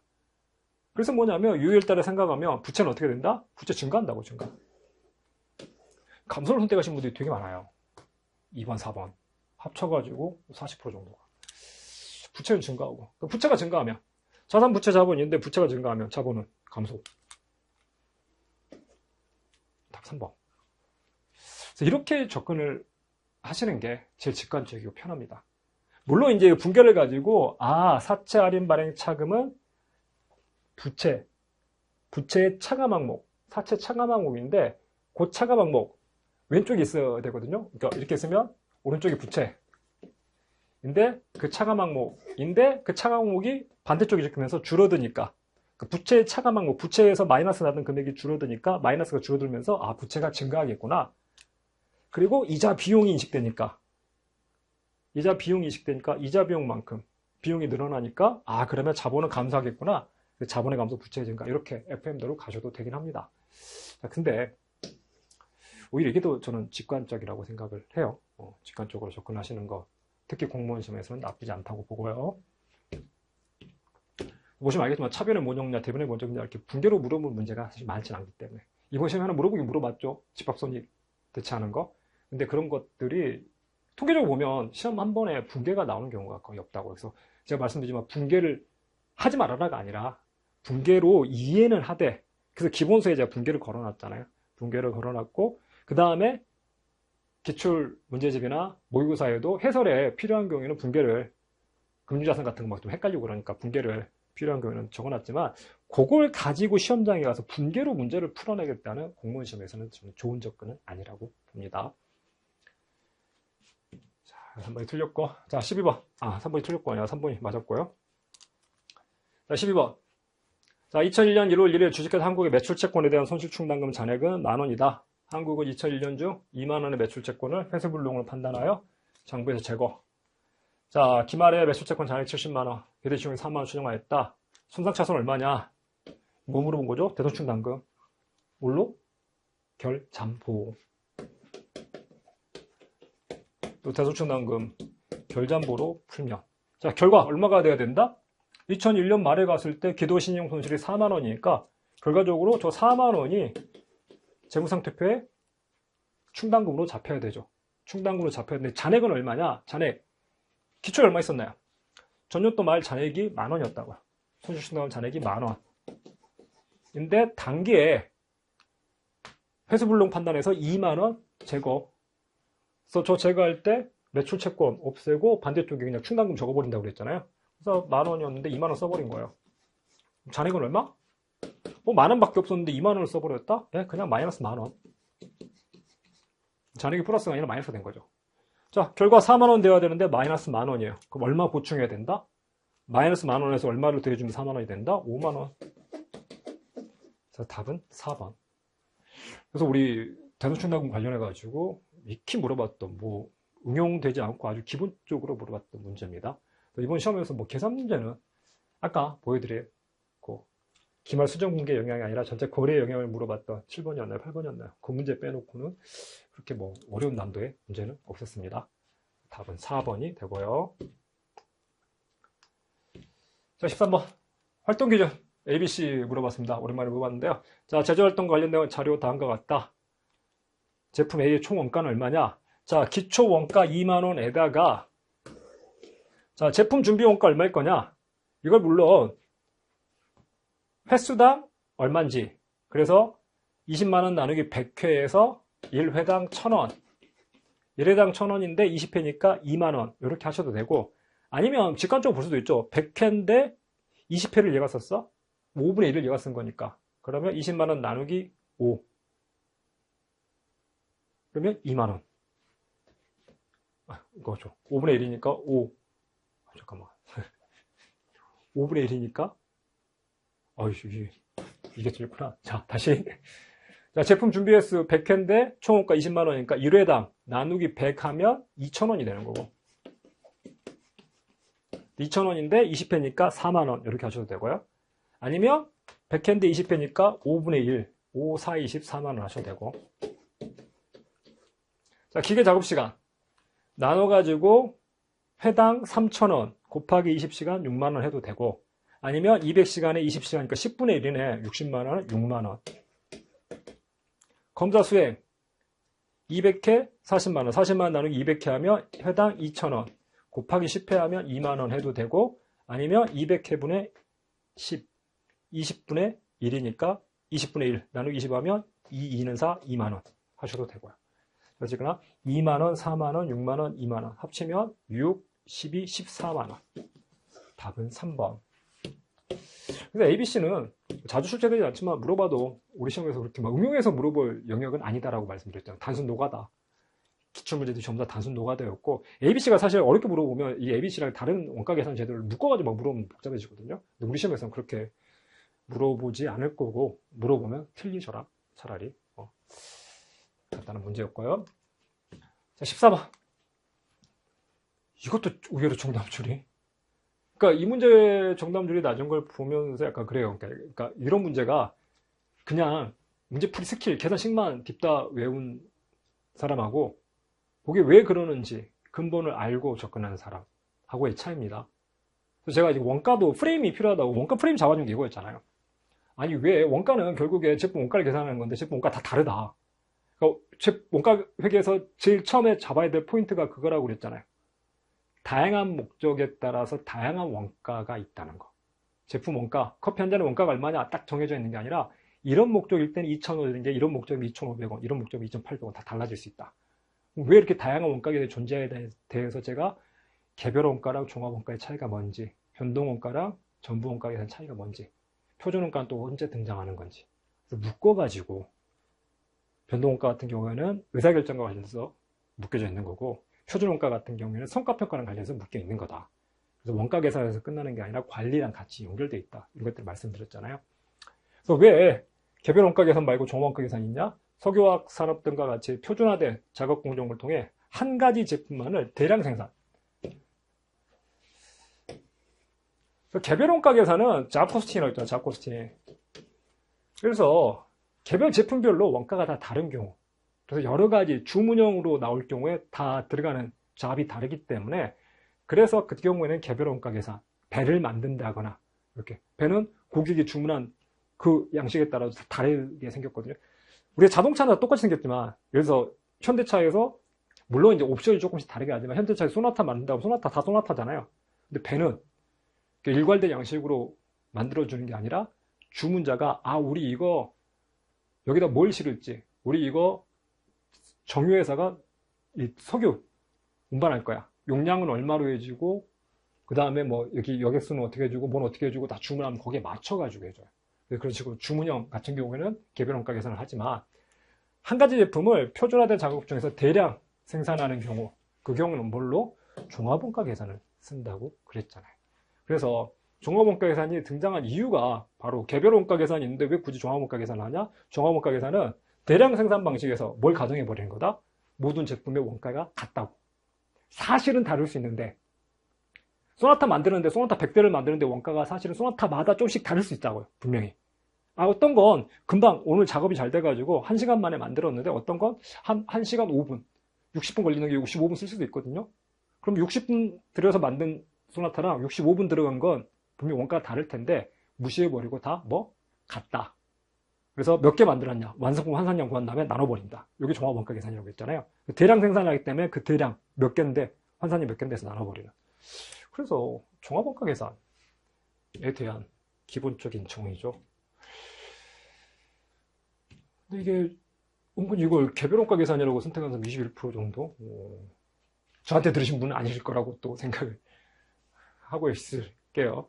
왜 그러냐면 진짜 기본 교재에 매번 시작할 때마다 그 프레임에서 그걸 설명을 해놨고 또 매 챕터 시작할 때마다 종합원가 계산 개요해가지고 왜 종합원가 계산이 등장하는지 책에 적혀있는 내용이잖아요. 앞에서 기술한 대로 기업이 제품을 생산하는 방식에는 주문에 따른 개별 생산 방식, 또 제가 강의할 때는 그 테일러 메이드 맞춤 양복, 기성복 말고 맞춤 양복하고 기성복 차이 가지고 설명을 드렸잖아요. 개별 생산 방식 외에 표준품을 대량으로 생산하는 방식이 있다. 근데 대량 생산 방식에서는 개별 제품 원가를 일일이 따로 구하는 것, 즉 개별 원가 계산제를 적용하는 것이 번거롭고 의미가 없다. 따라서 일정한 주기를 정한 다음 해당 기간 동안 투입된 원가를 총 생산량으로 나누어서 단위당 원가를 구하게 되는데 이를 종합 원가 계산이라고 한다. 개별 원가 계산은 작업 단위로 원가를 집계하고 배분하는 반면 종합 원가 계산은 공정, 프로세스 단위로 원가를 집계하고 이를 산출물에 균등하게 배분해서 원가를 계산한다. 그래서 기본서 이렇게 적혀 있고, 이건 사실 제가 이제 이번에 말문제 학부 모의고사에도 이런 문제를 냈습니다. 그러니까 이런 부분들에 대해서 좀 기본적인 내용들을 좀 짚고 갈 필요가 있겠다.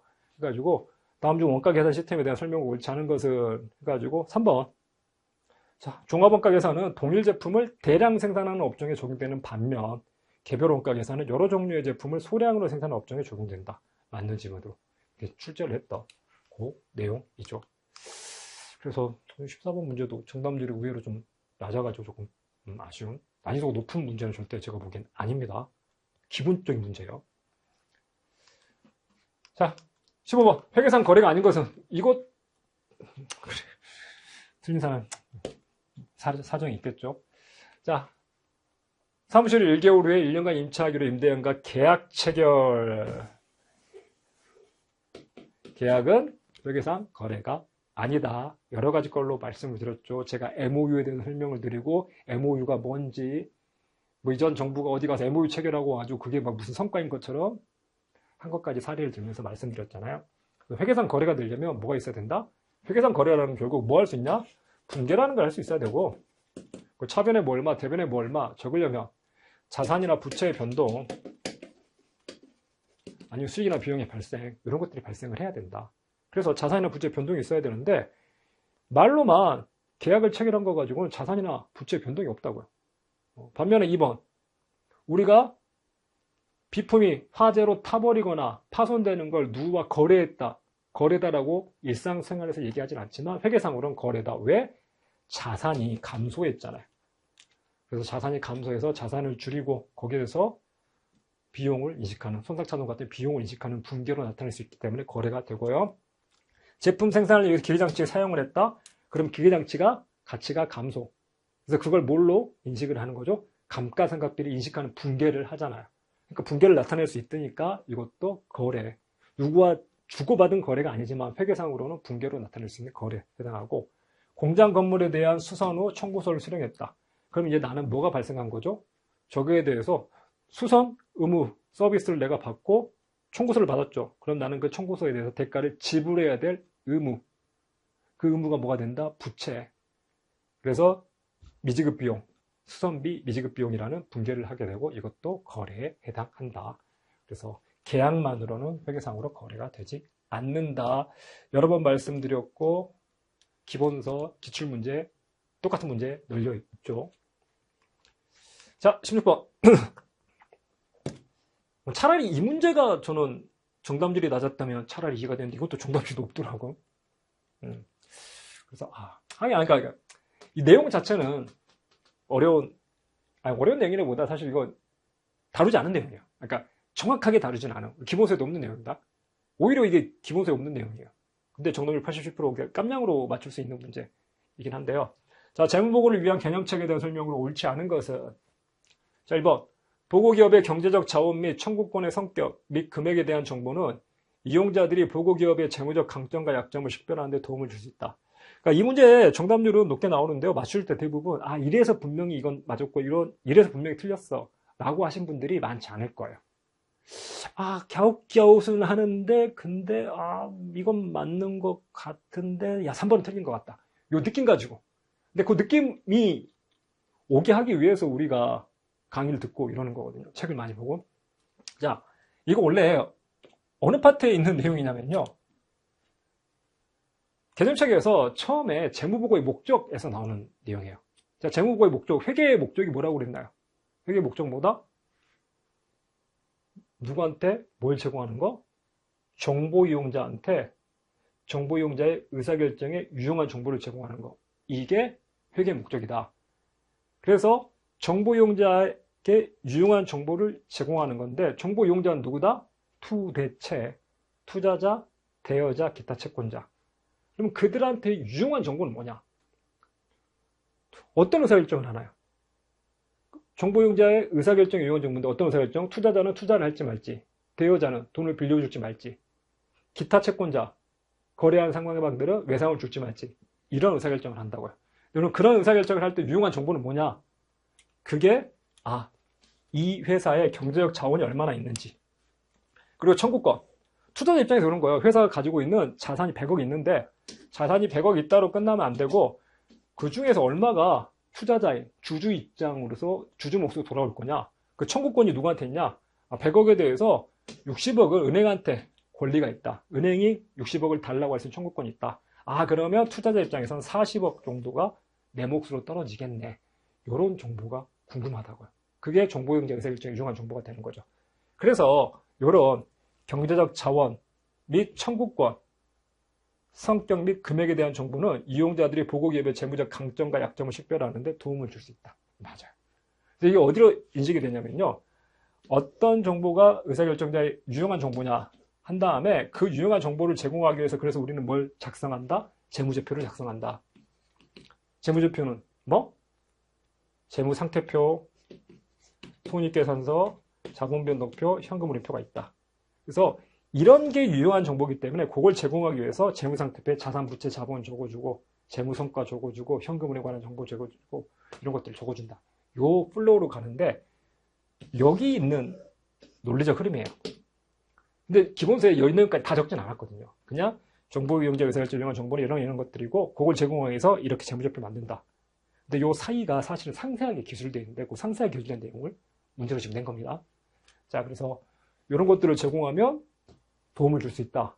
정보 이용자의 의사결정에 유용한 정보가 된다라는 거고요.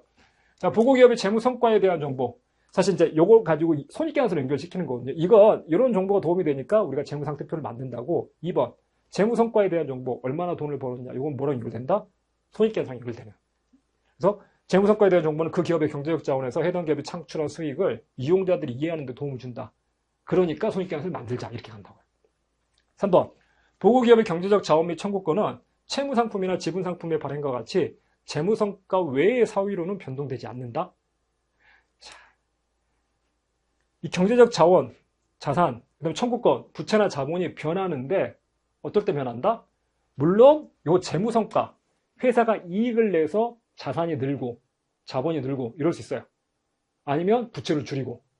그래서 재무성과 가지고 경제적 자원이나 청구권의 변동이 생길 수도 있지만 뭐 할 수 있죠? 장사에서 돈을 버는 게 아니더라도 뭐 하면 채무상품이나 지분상품을 발행.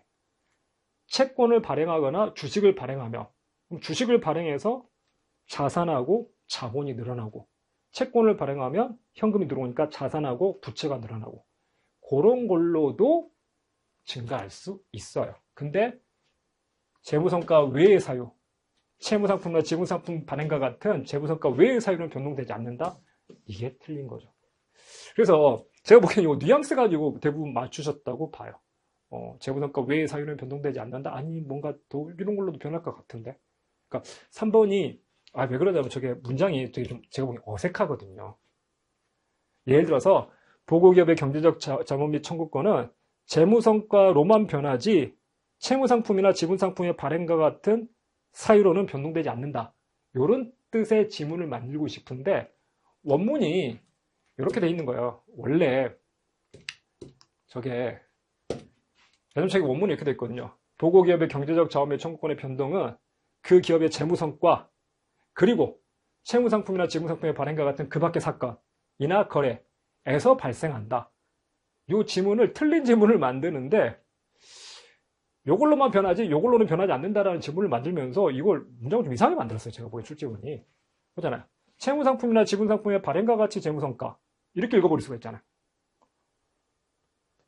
보고기업의 경제적 자원 및 청구권은 채무상품이나 지분상품의 발행과 같이 재무성과 외의 사유로는 이렇게 읽어버리면 이거 이상한 데로 가버리는 거거든요. 문장을 좀 깔끔하게 만들지는 않았는데 근데 제가 보면 그래도 사람들이 깜냥으로 좀 많이 맞춘 것 같아요. 그래서 무슨 의미인지는 이렇게 보면 알겠죠. 꼭 이익을 내야만 자산부채 자본의 변동이 생기는 게 아니라 주식 발행이나 채권 발행을 통해서도 변할 수 있다. 그러기 때문에 이 지문은 틀린 이익을 통해서만 증가하지 주식이나 채권의 발행을 통해서 변하지 않는다고 했기 때문에 틀린 지문이 된다. 4번 3번이 되고요. 4번 한 기간의 보고기업의 현금 흐름 또 현금표를 만들잖아요. 현금표 왜 만드는지 거기 연결하는 내용이에요. 첫 번째 게 왜 재무상태표를 만드는지 두 번째 게 왜 손익계산서를 만드는지 그 다음에 네 번째 게 왜 현금표를 만드는지. 자, 보고기업의 현금 흐름에 대한 정보는 이용자들이 기업의 미래 순현금 유입 창출 능력을 평가하고 기업의 경제적 자원에 대한 경영적 수탁 책임을 평가하는 데 도움이 된다. 그러니까 현금표를 작성한다. 이렇게 연결이 되는 문장들입니다. 그래서 사실은 우리 기본소에 제 기본소에 쳐서 포함되어 있지 않았던 내용인데 우리도 출제가 됐는데 깜냥으로 대부분 맞추셨던 문제입니다. 저는 차라리 이 문제가 3번을 지문을 잘못 읽어가지고 아까 끊어읽기를 잘못 읽어가지고 헷갈리게 읽어가지고 틀렸으면 그건 틀릴 수도 있다라고 생각을 하는데 의외로 대부분 맞추신 것 같아요. 자, 17번. 다음 사례를 이용한 수정분계가 당기순이익에 미치는 영향은 자, 얘도 마찬가지로 시사표 그려가지고 아까 5가지 그래가지고 이렇게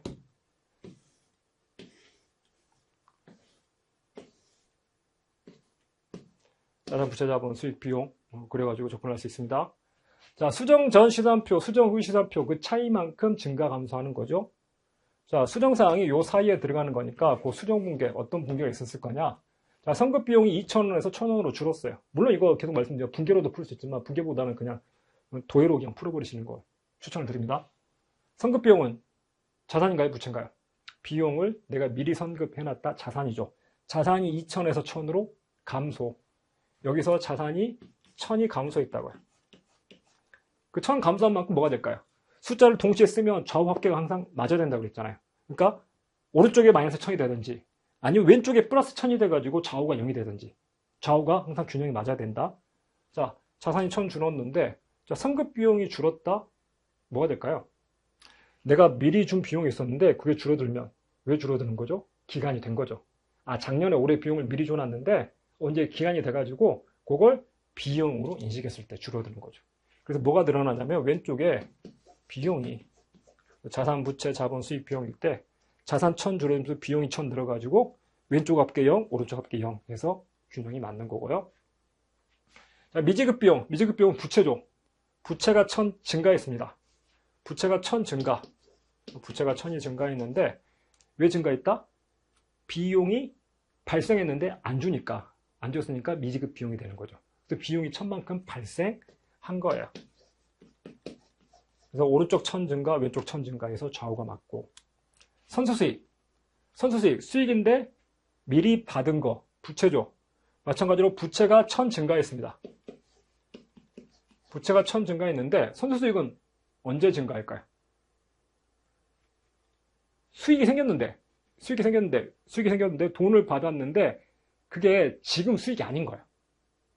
나중에 수익인 거죠. 그래서 미래의 수익을 내가 미리 받았을 뿐이지 그거 수익이 아니야. 그래서 오른쪽에 수익 증가가 생기는데 그만큼 그러니까 부채 증가가 생기는데 그만큼 수익이 감소한 거야. 내가 돈을 받으면서 전부 다 수익으로 잡아놨는데 잠깐만 이제 보니까 그 돈을 수령해서 예를 들어서 공단기가 3월에 프리패스 신청한 사람한테 돈을 받고 자기 수익으로 다 잡아버렸는데 10개월치만 수익이지 2개월치는 수익이 아닌 거죠. 그래서 2개월치는 선수 수익으로 돌려야겠구나. 선수 수익으로 돌리고 수익을 감소시키는 겁니다. 그래서 오른쪽에서 플러스 1000, 마이너스 1000 해가지고 제로 균형이 맞는 거예요. 자, 미수수익. 수익인데 못 받고 있다. 자산이죠. 자산이 1000 증가. 왼쪽이 1000 증가하는데, 자, 미수수익 1000 증가한 만큼 뭐? 수익이 발생했는데 못 받은 거죠. 그래서 수익이 발생했는데 못 받아서 수익, 미수수익 이렇게 잡는 거니까 오른쪽에 수익 1000 증가. 자, 그럼 단기순이익에 미치는 영향을 물어봤는데, 자, 수익은 얼마? 마이너스 1000 플러스 1000에서 제로 이거고요. 비용은 플러스 1000 플러스 1000에서 플러스 2000. 그래서 수익은 기말수정목에 0인데 비용은 2000 증가했습니다. 이익은 수익에 대해 비용을 빼서 이익은 2000 감소. 답은 2번이 되는 거죠. 자, 그래서 뭐 일일이 분계로 풀어도 되지만 분계로 푸는 것보다는 도해를 가지고 좌우 밸런스 맞게 집어넣어가지고 접근하는 걸 추천을 드리고요. 18번. 자, 수익과 비용 계정을 마감한 후 집합손익 계정의 잔액은 10만원이다. 자, 수익이 비용보다 큰 경우 집합손익 계정의 마감 분기로 오른 것은, 이거 회계 원리에서 말씀드렸던 내용이고, 기본서 3장이죠. 거래와 분배, 2장이겠다. 2장. 그 거래 순환 과정에서 장부 마감 어떻게 하는지, 수익 전부 다 집합손익으로 돌리고, 회사에 수익이 있으면 전부 다 집합손익으로 돌리고, 비용도 집합손익으로 돌린 다음에 집합손익까지 퉁치면 잔액이 남는데 그 잔액, 자, 근데 뭐가 더 크다? 수익이 비용보다 크다. 그럼 이익이 난 거죠. 그럼 그 이익을 장부를 마감할 때 뭘로 돌린다? 이익 잉여금으로 돌린다. 그래서 손익 항목들은 전부 다 이월되지 않고 없어진 항목이다. 없어지고 모든 손익은 딱 한 줄로 뭘로 남아서 이익 잉여금으로 남아서 자본은 늘리고 다 없어진다. 자, 그래서 이익만큼 뭐가 늘어야 되면 이익 잉여금이 늘어야 돼요. 그래서 이걸 막 분계로, 야, 잠깐만, 수익이 발생할 때는, 자, 오른쪽에 막 수익, 이거 막 분계로 일주차 뭐 수익이었다가, 뭐 현금이 들어오도 뭐 수익이 있었겠죠? 근데 이 수익을 집합손익으로 돌리는 거고. 자, 비용 발생할 때는 비용이었다가, 이 비용을 집합손익으로 돌리고. 근데 수익이 비용보다 크다? 그럼 집합손익이 이쪽에 남았겠네? 그럼 그쪽에 남아있는 집합손익을 이익잉여금으로 돌리고, 뭐, 요렇게 막 분계로 쫓아가도 되지만, 그냥 직관적으로 뭐냐면, 수익이 비용보다 크면, 뭐가 생긴 거다? 이익이 10만원 생긴 거다. 그럼 이익 10만원을 잉여금으로 대체하면 이익잉여금은 증가하죠. 이익잉여금이 증가하려면, 자본이 증가하려면, 오른쪽에 이익잉여금이 적혀야 되는 거. 답은 4번. 그렇게 접근을 하시기 바랍니다. 그래서, 우리 공무원 시험 수준에서는요, 제가 보기에 분계로 굳이 풀어야 될 문제가 많진 않아요. 그리고 분계로 풀면 오히려 더 실수할 확률도 있고 더 복잡하고 더 그냥 야, 이익 났으니까 이익용 증가해야 돼. 이렇게 되면 될 것을 야, 수익을 집합손익을 돌리고 비용 집합손익을 돌렸는데 이게 더 크니까 이게 훨씬 더 뭐 꼼꼼하고 자세한 것 같지만 실수할 확률도 높고 오히려 어렵고 시험장에 들고 가기 힘듭니다. 그냥 이익 났어. 그러면 이익용 증가해야겠지. 끝. 이렇게 접근을 하시길 바라요. 자, 19번. 한국은 정상개별원가 재산제도를 채택하고 있으며 제조간접 원가를 직접 노무시간으로 배부하고 있다. 자, 2001년도 제조간접 원가 관련된 자료는 다음과 같다. 제조간접 원가 과소 배부액이 1000원인 경우 제조간접 원가 실제 발생액은 얼마냐? 자, 정상원가 계산에서 자, 예산이 10,000원입니다. 근데 예정 시간은 100시간이에요. 그럼 예정 배부율은 제조간접 원가 10,000원 발생할 것 같은데 직접 노무시간을 기준으로 배부를 하는데 직접 노무시간 100시간 예정되어 있다고? 그러면 10,000원 나누기 100시간 해가지고 시간당 100원이 예정 배부율이 되는 거죠.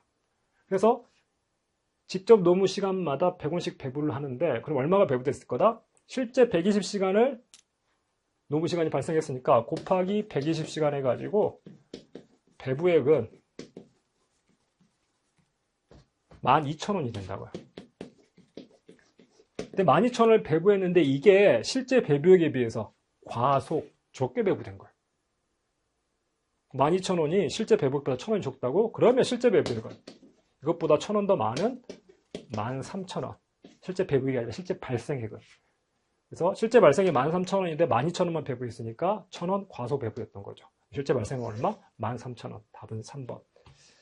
그래서 정상원가 계산에서 가장 기본적인 뭐 응용될 것도 없고 뭐 꼬은 것도 없고 가장 기본적인 문제에 해당하죠. 자, 20번. 다음 자료를 이용한 재정환급 원가는 기초원가, 기초제공품, 기말제공품, 단기제품 제조원가. 우리 원가 흐름에서 T계정 기계적으로 그리는 거. T계정 보통 2개나 3개 그리는데 이건 하나만 그려도 되는 제공품 계정만 그리면 되는 문제죠. 그래서 난이도 쉽습니다. 제공품. 기초 있고 여기에 단기 총 제조원가에 해당하는 M, L, O, DM, DL, OH 있는 거고요.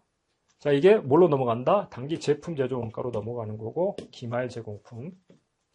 자, 기초원가는 요 2가지죠. ML 요 2가지 합쳐가지고 35만원 이고요. 기초 제공품 15만원, 기말 제공품 30만원, 단기 제품 제조원가 50만원.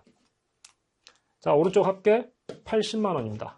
왼쪽도 80만원이 돼야 되는데 요거 얼마냐? 이거 물어본 거죠. 둘이 합계 50만원이니까 이거 얼마? 30이 들어가야지 80만원이 되겠죠. 답은 30만원. 2번이 된다.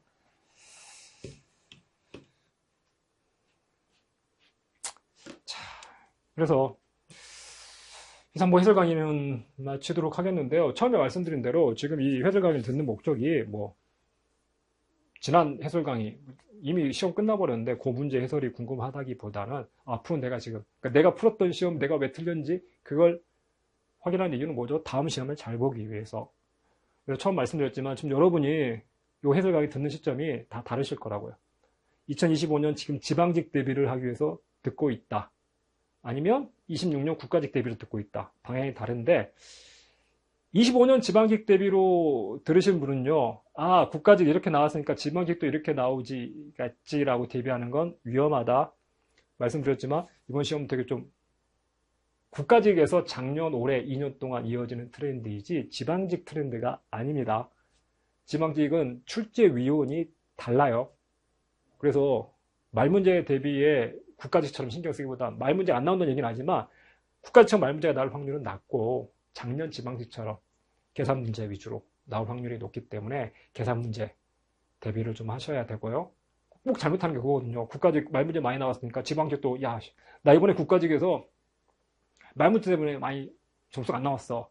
그러니까 지방직에서는 말문제 대비해야지. 2달 동안 말문제 대비하고 있는 거 잘못하는 거다. 트렌드가 다른데. 그래서 지방직은 계산 문제 대비를 하시고요. 내년 국가직을 준비하고 계신다. 내년 국가직 대비를 위해서 올해 2025년 해설을 들었다 하시는 분은 처음에 말씀드린 대로 이건 국가직 트렌드로 이어질 수가 있습니다. 그래서 이렇게 기본적인 것들 물어보고 말로 물어보고 단순히 기출문제 답을 외워서 그냥 지문을 외워서 계산식을 외워서 답하는 게 아니라 왜 그렇게 되는지 이유를 곰곰이 좀 생각하고 이유를 알고 풀어야겠구나. 알고 접근을 해야겠구나. 이렇게 생각을 하셨으면 좋겠습니다. 네. 뭐 올해 시험을 보신 분들은 고생 많으셨고요. 올해 원하는 결과를 얻지 못해가지고 다시 도전을 해야 되는 분이시라면 시간이 걸리더라도 공무원 시험에서 요구하는 능력이 어마어마한 능력은 아니거든요. 보시면 아시겠지만. 그래서 꾸준히 하시면 원하는 결과를 언젠가는 얻을 수 있고 거기까지 얼마나 참고 이겨내냐의 싸움입니다. 그러니까 의자에 엉덩이 얼마나 붙이고 있냐. 그냥 제가 보기에는 이렇게 잔머리 굴리는 것보다 우직하게 공부하는 게 수험 공부, 특히 공무원 시험에서는 그게 가장 효과가 높아요. 그렇게 좀 공부를 하시고 대비를 하셨으면 좋겠습니다. 네, 이상 해설 강의 마치도록 하겠습니다.